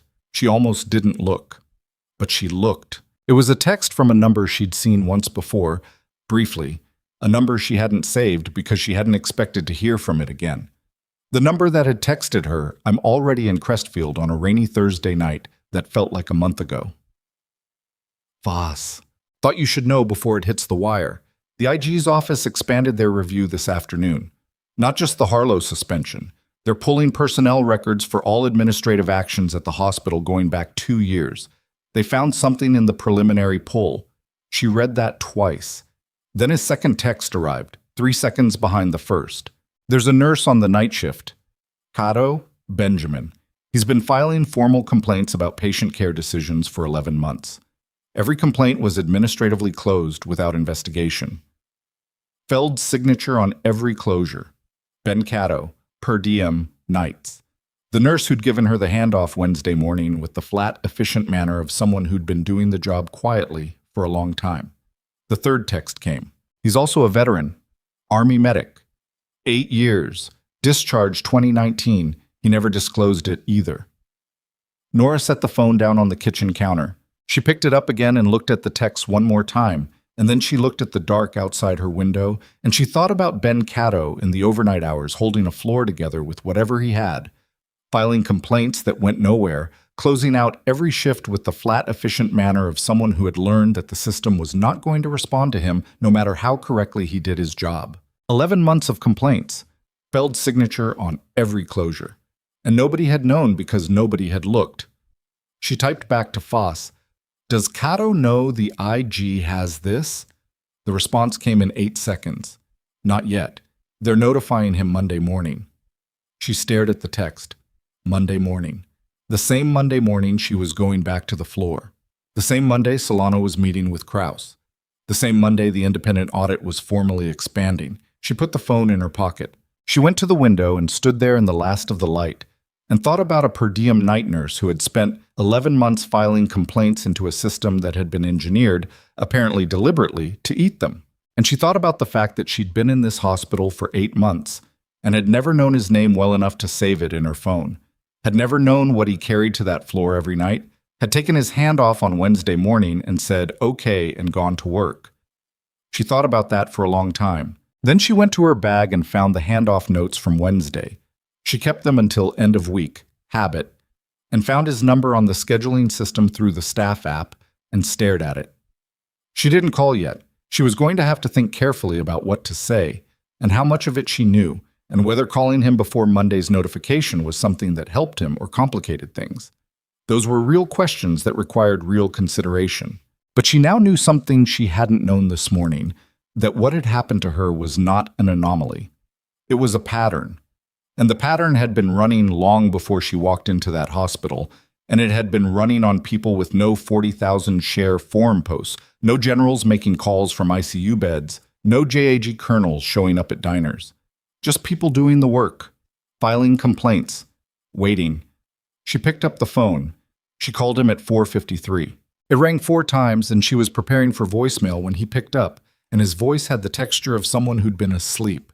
He worked nights, which meant 4:50 p.m. was somewhere in the middle of his sleep cycle, which she'd known and called anyway because some things couldn't wait for a convenient hour. Cato, he said. It's Callahan, she said. Nora Callahan. We worked a handoff Wednesday morning. A pause. She heard him orient himself. The small sounds of someone sitting up, adjusting. Yeah, he said. I know who you are. I need to tell you something, she said. And I want to be clear up front that I'm not supposed to know it yet, so I'm asking you to keep the source of this conversation between us. Another pause. Longer. Okay. The IG's office expanded their review this afternoon. They're pulling administrative records going back 2 years. Your complaints are in the pull. The silence that followed lasted long enough that she almost checked if the call had dropped. All of them? He said finally. His voice had changed. Not broken. Just changed quality. The way a voice does when something long held is suddenly being asked to move. All of them, she said. 11 months. Every closure felled signature. She paused. They're notifying you Monday morning. I wanted you to have the weekend. She heard him breathe. Just breathe for a moment, the way someone breathes when they're processing something at a depth that requires the body to be involved. Why are you telling me? He said. It was the right question. She'd thought about the answer on the way to picking up the phone. Because I spent a week with people fighting for me, and I found out tonight that you've been doing this alone for 11 months, she said. And that shouldn't be how it works. He didn't say anything for a moment. I didn't think anyone would listen, he said, not with self-pity. As a statement of fact, the kind that has been tested repeatedly and confirmed. I know, she said. I have a lawyer. Her name is Patricia Solano. If you want to talk to her before Monday, I can give you her number. I can't afford... She'll talk to you first, Nora said. Figure out the rest later. Another long pause. Callahan, he said. Yeah, the complaint in March. The one about the medication protocol on the overnight. Patient in bed 9. I don't know the specifics, she said. He died, Cato said. 3 weeks after I filed the complaint. Not because of the protocol. He was end stage anyway, but the protocol was wrong.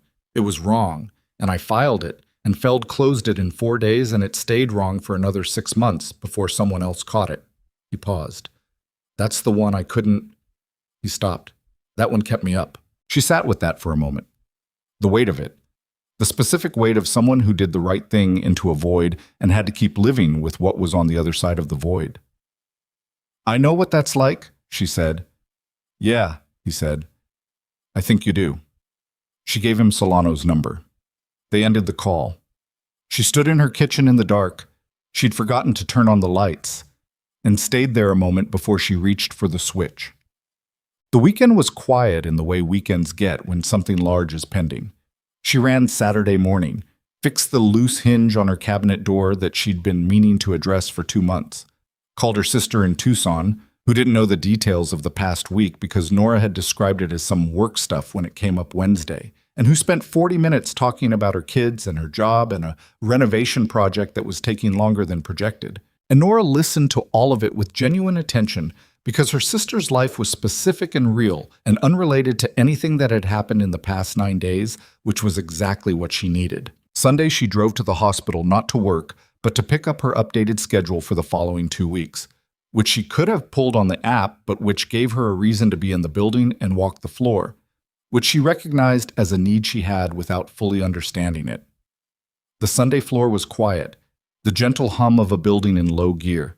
She passed bed 5, empty now, patient discharged, and the trauma bay, doors open, the equipment in its resting positions. She stood in the doorway of trauma 1 for a moment, not with sentiment exactly, more the way you stand in a place where something happened and let the space confirm that it happened, that it was real, that the sequence of events that began with doors blowing open was not something she'd constructed or exaggerated. Then she walked out. On the way to the parking structure, she passed Ben Cato coming in for his Sunday overnight. He was in the corridor with his bag over one shoulder, and when he saw her, he stopped. He looked different than he had Wednesday morning. Not physically, but in the way someone looks different when something internal has shifted. The held-in quality was the same, but it sat differently. "Solano called me Saturday," he said. "Good," she said. She's very direct." "Yes," Nora said. He nodded, adjusted the bag on his shoulder. "Thank you. For Friday night." He said it plainly, without performance, the way people say things when they mean them exactly as stated and nothing more.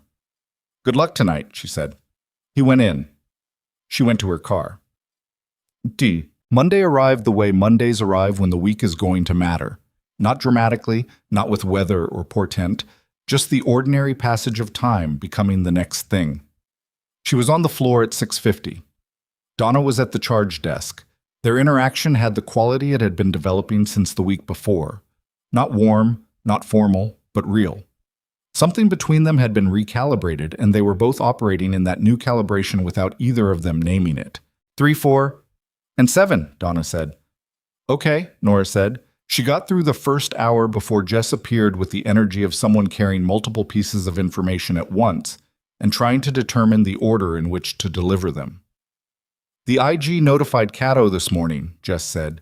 "He's on night, so he was home.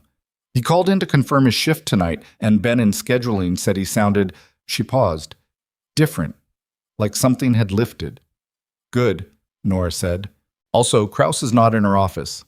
Jess lowered her voice slightly. "Owen told Marcus she came in at 7, went straight to the board chair's office, and hasn't come out. The meeting with Solano wasn't until 10. What Krause was doing in the board chair's office at 7 a.m. on a Monday was a separate sequence, which meant things were moving faster than anticipated, which things tended to do once they started. "Let it move," Nora said. "You're very calm," Jess said. "I'm at work," Nora said. "Hand me that chart." The morning ran. The patient in 3 was a post-op knee replacement who was committed to the belief that she could walk sooner than her surgical team had recommended, which required a conversation that was less about medical fact and more about finding the specific framing that would satisfy her need for agency while keeping her from damaging the repair. Nora spent 17 minutes on it and found the framing. She gave the woman a specific timeline with specific milestones, wrote them on the whiteboard in her room, and told her that hitting each milestone on schedule was actually more ambitious than trying to rush. The woman looked at the whiteboard and nodded and stopped arguing. The patient in 4 was easier.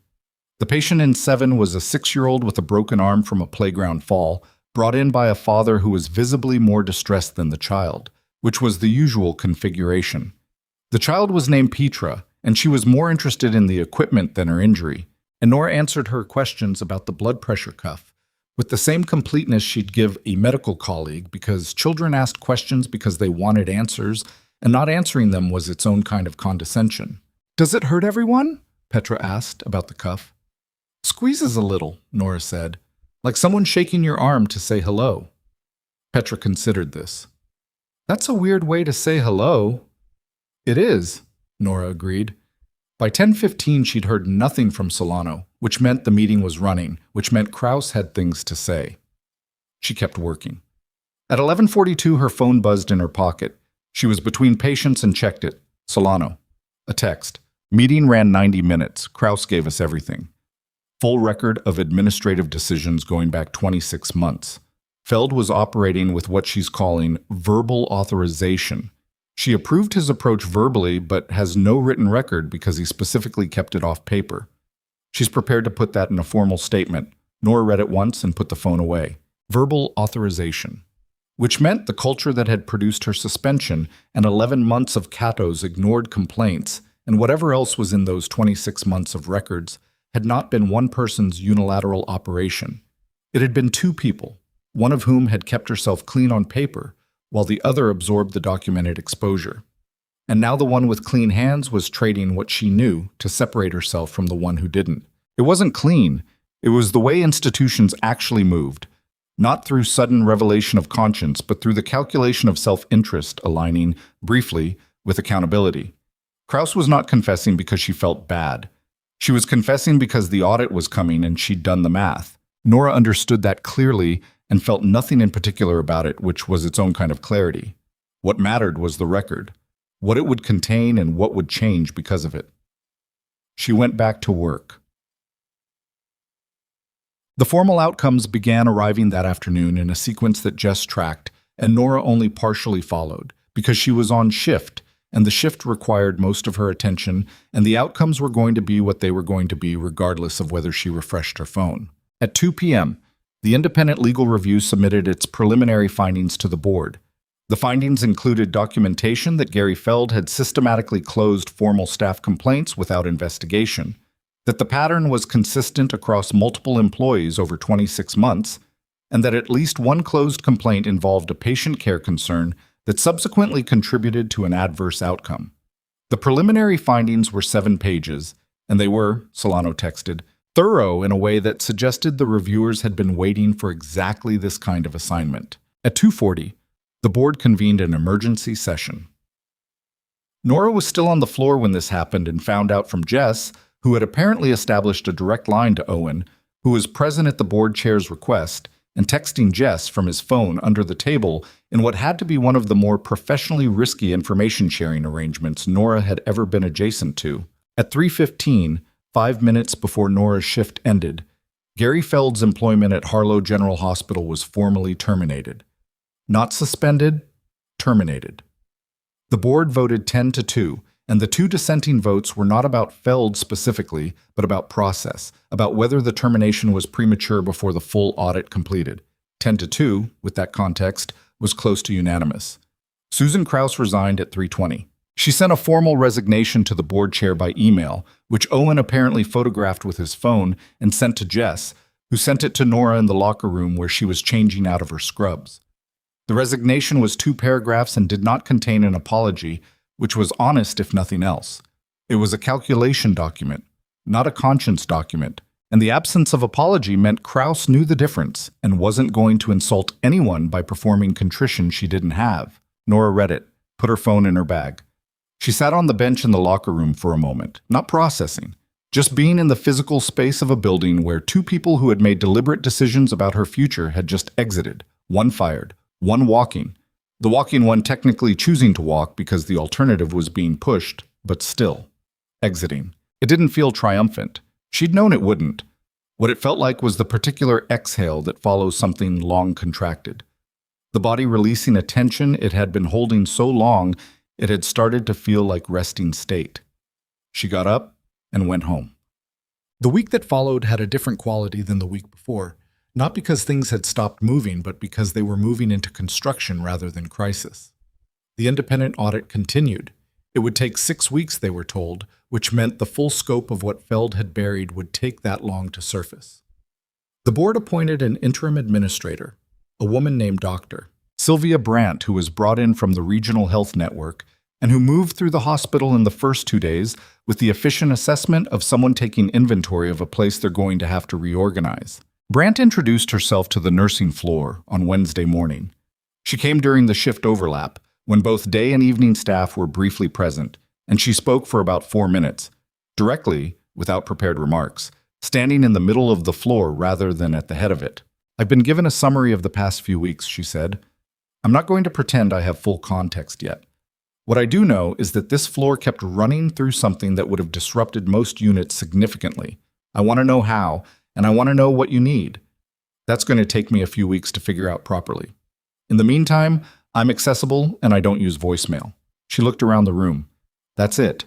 It was 4 minutes, and it landed differently than anything Krauss had ever said in this building, which told Nora something about the difference between people who managed staff and people who led them. Donna, standing to Nora's left, said nothing, but Nora noticed she stopped holding her clipboard in front of her like a shield sometime in the middle of those 4 minutes and just held it at her side. The structural proposal that Margaret Poole had prompted, the nursing reclassification review, was formally adopted by the board in its 3rd week. The implementation process was assigned to a working group that included 2 nursing floor representatives, which Jess volunteered for immediately, and which Nora agreed to join after 2 days of consideration because she didn't want to be the figurehead and she didn't want to be absent, and the working group was the space between those 2 things. The reclassification process, when it developed, was straightforward in its intent. Any nursing staff member with documented advanced specialized training, military medical, disaster response, wilderness medicine, surgical assistance beyond standard certification, could formally disclose that training and have it reviewed for appropriate role designation.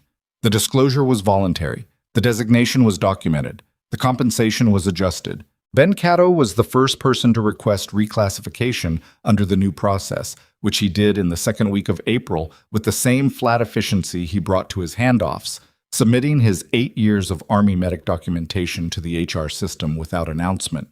He told Nora about it in passing at the end of a Wednesday overnight that she'd come in early for, standing in the corridor with his bag over his shoulder. "Submitted it," he said.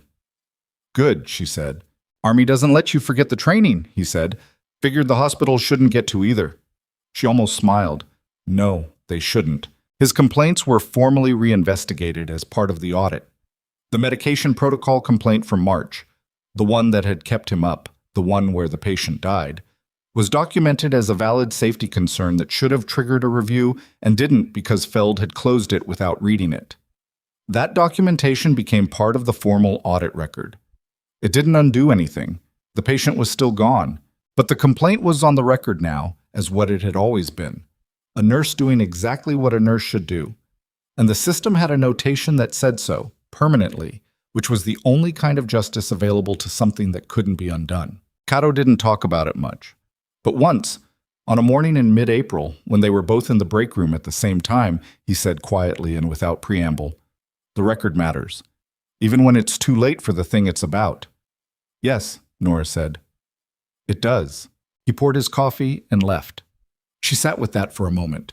The particular truth of it, the thing she'd understood abstractly for years, and now understood in the specific weight of this building, and these months, and this collection of people who had kept doing the work while the work kept costing them things they shouldn't have had to pay. General Haas sent a letter in late April.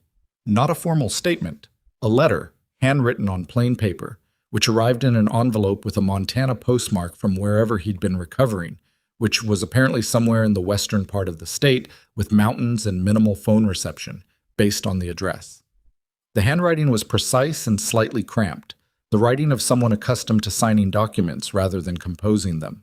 He wrote about his recovery, which was progressing correctly, if not as fast as he would have preferred.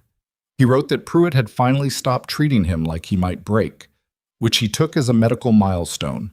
He wrote that Rook had been reassigned to a younger handler and was doing well, which he mentioned in one sentence and then moved past, in the way of someone who had feelings about it and was not going to elaborate. Then he wrote, "I've thought about what you said in the room, that you wanted to be a nurse, not a story. I think you may have ended up being both, which is something that happens to people who are good at what they do when they do it in circumstances that require witnesses. I'm sorry it cost you the quiet. I hope what came after is worth something." She read it 3 times and then put it on the kitchen table and looked at it. "I hope what came after is worth something." She thought about that, about worth, which was a word that implied a transaction, something paid for something received. Whether the past month and a half of her life had that shape, whether the exchange was the right one. She picked up a pen and wrote back. She was not a natural letter writer. She expressed herself in actions and observations and clinical notation, not in paragraphs, but she wrote one page legibly, if not elegantly, and said, "The quiet was useful, and I understand now that it was temporary. The thing I built in those 4 years was real, and this month didn't erase it. It just made it visible to more people than I planned. I can work with that. I'm back on the floor Monday through Friday. The work is the same. Thank you for the noise you made." She sent it and didn't expect a quick reply, which was the right expectation because it took 3 weeks and came on a Tuesday. 2 lines. "Glad you're on the floor. The work is the same. That's everything." But the Senate committee issued its formal guidance in early May. The Department of Veterans Affairs guidance to civilian hospitals on the classification, support, and appropriate deployment of medical personnel with military training backgrounds was published as a recommended framework with a 60-day adoption window for participating hospitals.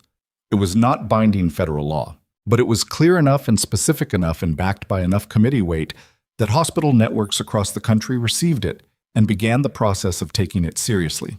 The Harlow General's story was cited in the committee's background documentation as the case study that had precipitated the inquiry. Nora's name appeared in 2 sentences of the background section: her name, her role, the suspension, the reinstatement. 2 sentences in a policy document that would eventually live in the regulatory reference libraries of health systems from Montana to Florida. She read those 2 sentences once when Foss sent her the document link. Then she closed the document and went to make dinner. It was Jess who proposed the thing, in the way that Jess proposed things, with the energy of someone who'd been thinking about it for a while and had reached the point where not saying it was costing more than saying it. She found Nora in the supply corridor on a Thursday in late May and said, "I want to start a training program." Nora looked at her. "What kind of training?" "For staff. For recognizing specialized backgrounds in colleagues. For understanding when someone with advanced training flags something, what that flag actually means and how to respond to it." She had the slightly breathless quality of someone pitching something they genuinely believe in. Not just for nurses with military backgrounds. For anyone who comes in here with training that the file doesn't fully capture. Nora thought about it.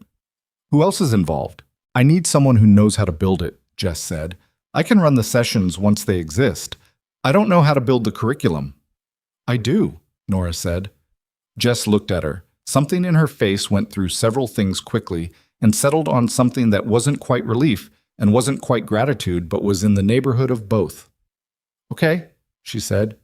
"Yeah, okay." They brought it to Brant the following week. Brant listened to the 7-minute pitch without interrupting, asked 4 questions: budget, time commitment, patient care overlap, scalability, and said at the end of it, "Build the first version, run it once, show me what it does." They built it in 6 weeks. It was not elegant in its first form. A 4-session curriculum, 2 hours per session, covering the recognition of specialized training indicators, the communication protocols for flagging observations up the clinical chain, and the institutional response process. Nora wrote the core material in the mornings before her shifts, at her kitchen table with coffee and the topographic map on the wall in the hallway visible through the door, and it came out in the direct clinical language she used for everything. Not inspirational, not performative, just the specific information that a person needed to do the thing correctly. Cato contributed the section on overnight protocols, which was the most detailed part of the curriculum because overnight was where the gaps were widest and the support thinnest, and the population of patients most likely to be veterans going through something that required a specific kind of recognition. The first session ran on a Tuesday morning in early July. 14 staff members. Nora stood at the front of a conference room, not the administrative one, a different one, smaller, with better light, and looked at the people in front of her and felt the particular thing she felt when doing the work that was the reason for all the other work. She wasn't performing anything. She wasn't a story. She was a nurse who had learned some things the hard way and was now passing them to people who would use them on patients on a floor in a regional hospital in Montana. And the scale of that was exactly right. Not bigger than it was. not smaller. This curriculum exists, she said at the start of the session, because a series of things went wrong in this hospital in a way that cost people time and confidence, and in at least one case may have contributed to a patient outcome. We're not going to spend time on that history. We're going to spend time on what comes next. She looked at the room. The person next to you may know something about emergency care that you don't know they know. The person across from you may have spent years in a setting where the stakes of a wrong call were not a paperwork problem. Your job is not to assume you can read that from a file or a credential. Your job is to stay curious and to listen when someone flags something. She paused. That's it, she said. That's the whole curriculum. The next 8 hours are just the specifics. Someone in the back row laughed. Not at anything, just the small release of a room that had been ready to be instructed and had been given something human instead. She taught the session. So did Jess in the second half. So did Cato, who had come in on his day off, which he'd mentioned only when Jess asked if he was sure. And he'd said, yeah, in exactly the tone he used for everything. Flat, certain, not requiring elaboration.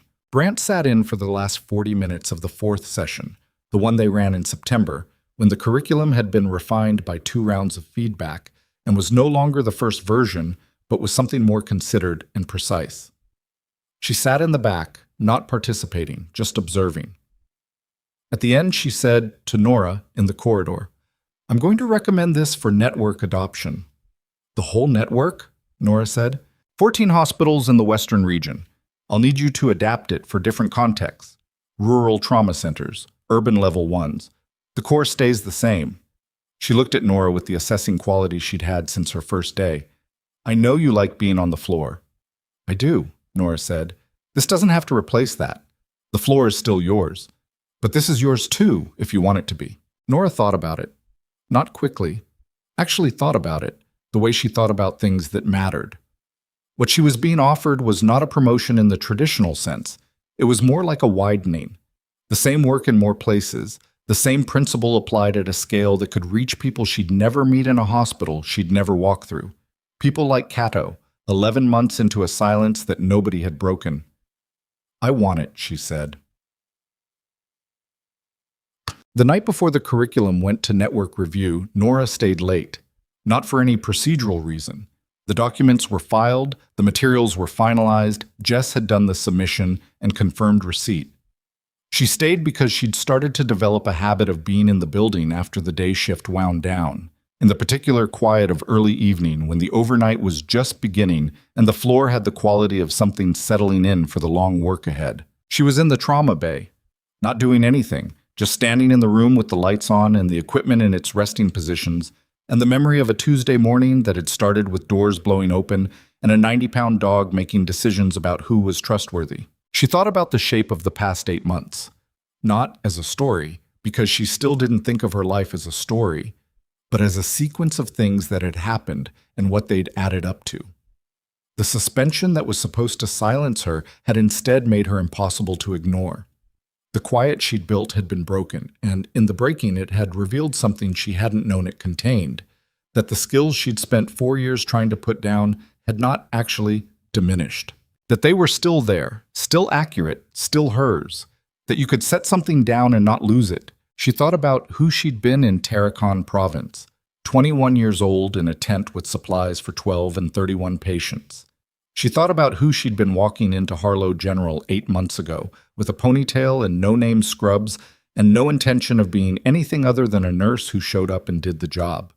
She thought about what it cost to stay quiet and what it cost to stop. Both things had been true. Both things had been real. The quiet had protected her for 4 years, and then it had also protected a system that needed to be seen. And there was something important in that. The understanding that the same choice can serve 2 different purposes at different times, and that knowing when one purpose ends and the other begins is its own kind of skill. Nobody had taught her that.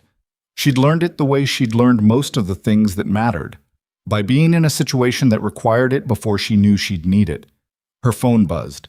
Jess, from somewhere else in the building, network confirmed receipt. We're officially a curriculum. She smiled. Not wide. Just the expression her face made when something went correctly. The particular satisfaction of a thing done properly after being approached with care. She texted back, Good. Go home. Jess replied with a string of characters that communicated enthusiasm without forming words, which was a communication style Nora had come to understand as one of the more honest forms available. She turned off the light in the trauma bay and walked out into the corridor. The overnight shift was moving around her. Cato was down the hall, clipboard in hand, doing his first round with the specific attention of someone who had stopped treating the work as something to survive and started treating it as something to do. He didn't see her, and she didn't interrupt him. She watched him for a moment. The way he moved, the way he checked the chart and the patient and the equipment in the sequence that was the correct sequence, and felt the specific satisfaction of someone watching a thing work the way it was supposed to work. She went to the stairwell and down and out through the side entrance into the July night, which was warm the way Montana July nights got warm. Briefly, like a gift the season was still surprised to be giving. The parking structure was mostly empty. Her car was where she'd left it. She stood next to it for a moment, not getting in, just standing in the night air with the hospital building lit up behind her and the mountains in the distance, dark shapes against a sky that was still holding the last of the light. She thought about Margaret Poole, the woman with work-worn hands and a veteran son and the clarity of someone old enough to say what she meant. Don't let them make you small again. She hadn't. That was the thing she kept coming back to. Not the vindication, not the policy changes, not the curriculum, or the network adoption, or the Senate committee's 2 sentences. Those things mattered. They were real. But the thing underneath them, the thing that made them possible, was simpler than any of it. She hadn't let the suspension define the truth of what she'd done. She hadn't accepted the institutional version of herself as the real version. She'd stayed on the ground of what she knew to be true about what had happened in that trauma bay. And she'd let everything else build or collapse around that ground. And the ground had held. That wasn't a lesson she'd learned this year. It was something she'd carried since a province with a name she'd never expected to hear spoken aloud again, since a tarp and a box of supplies and 31 people who needed something she had.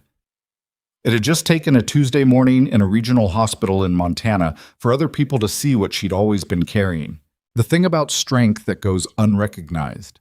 The particular kind that doesn't ask for acknowledgement, that shows up in plain scrubs and a ponytail and does the work before anyone knows to look, is that it doesn't require recognition to be real. It exists in the action, in the diagnosis flagged, and the protocol corrected and the complaint filed, and the patient who makes it through because somebody in the room knew something and said so. It was there before anyone looked. It would be there after the cameras moved on and the forum posts aged off the feed, and the Senate guidance became the kind of document that lived in binders and gathered institutional dust. It was in Cato's 11 months of filing into a void. It was in Gersh typing a post that cost him comfort. It was in Margaret Poole going home from a hospital bed and calling a board member she apparently knew, because she'd decided that the thing she'd seen deserved to go somewhere. It was in all of them, and none of them had been perfect, and none of them had done it cleanly, and none of them had gotten through it without paying something they shouldn't have had to pay. That was the human part. That was always the human part. Not the vindication, but the cost before the vindication, and the choice to do the thing anyway while the cost was still accumulating. Nora got in her car. She drove home through Crestfield in the last of the summer evening, past the Tilden Tap and the hardware store and the intersection where she'd stood with compression fittings in her hand, 8 days into a suspension that was supposed to diminish her and had instead started a sequence that would change 17 policies across 14 hospitals in the western region of a country where people like her and Cato and every other veteran who'd walked into a civilian hospital carrying skills that lived nowhere in a file were going to be, from now on, slightly less invisible. Not fixed, not solved. Slightly less invisible. Which was how things actually changed. Not in the dramatic single moment, not in the Senate chamber or the boardroom or the lobby with the cameras, but in the slow accumulation of slightly less, slightly better, slightly more seen, until the line moved far enough that the next person who walked in didn't have to fight for the ground that the person before them had already paid for. She parked. Went upstairs. The apartment was quiet and exactly as she'd left it. She stood in the kitchen and drank a glass of water and looked at the topographic map on the hallway wall. The mountain range she'd spent 4 months in, the one she'd put on the wall not for decoration, but for the same reason she'd called Cato on a Friday evening when she probably shouldn't have. Because knowing where you've been is how you know what you're capable of. She turned off the kitchen light. Tomorrow she would be on the floor at 6:50. The patients would not know what had happened in the past 8 months. They would not know her name from a forum post or committee document or 2 sentences in a policy framework. They would know her only as the person who came into the room and paid attention and didn't leave until the thing that needed doing was done. That was enough. That was, and had always been, enough. She was a nurse. She went to bed.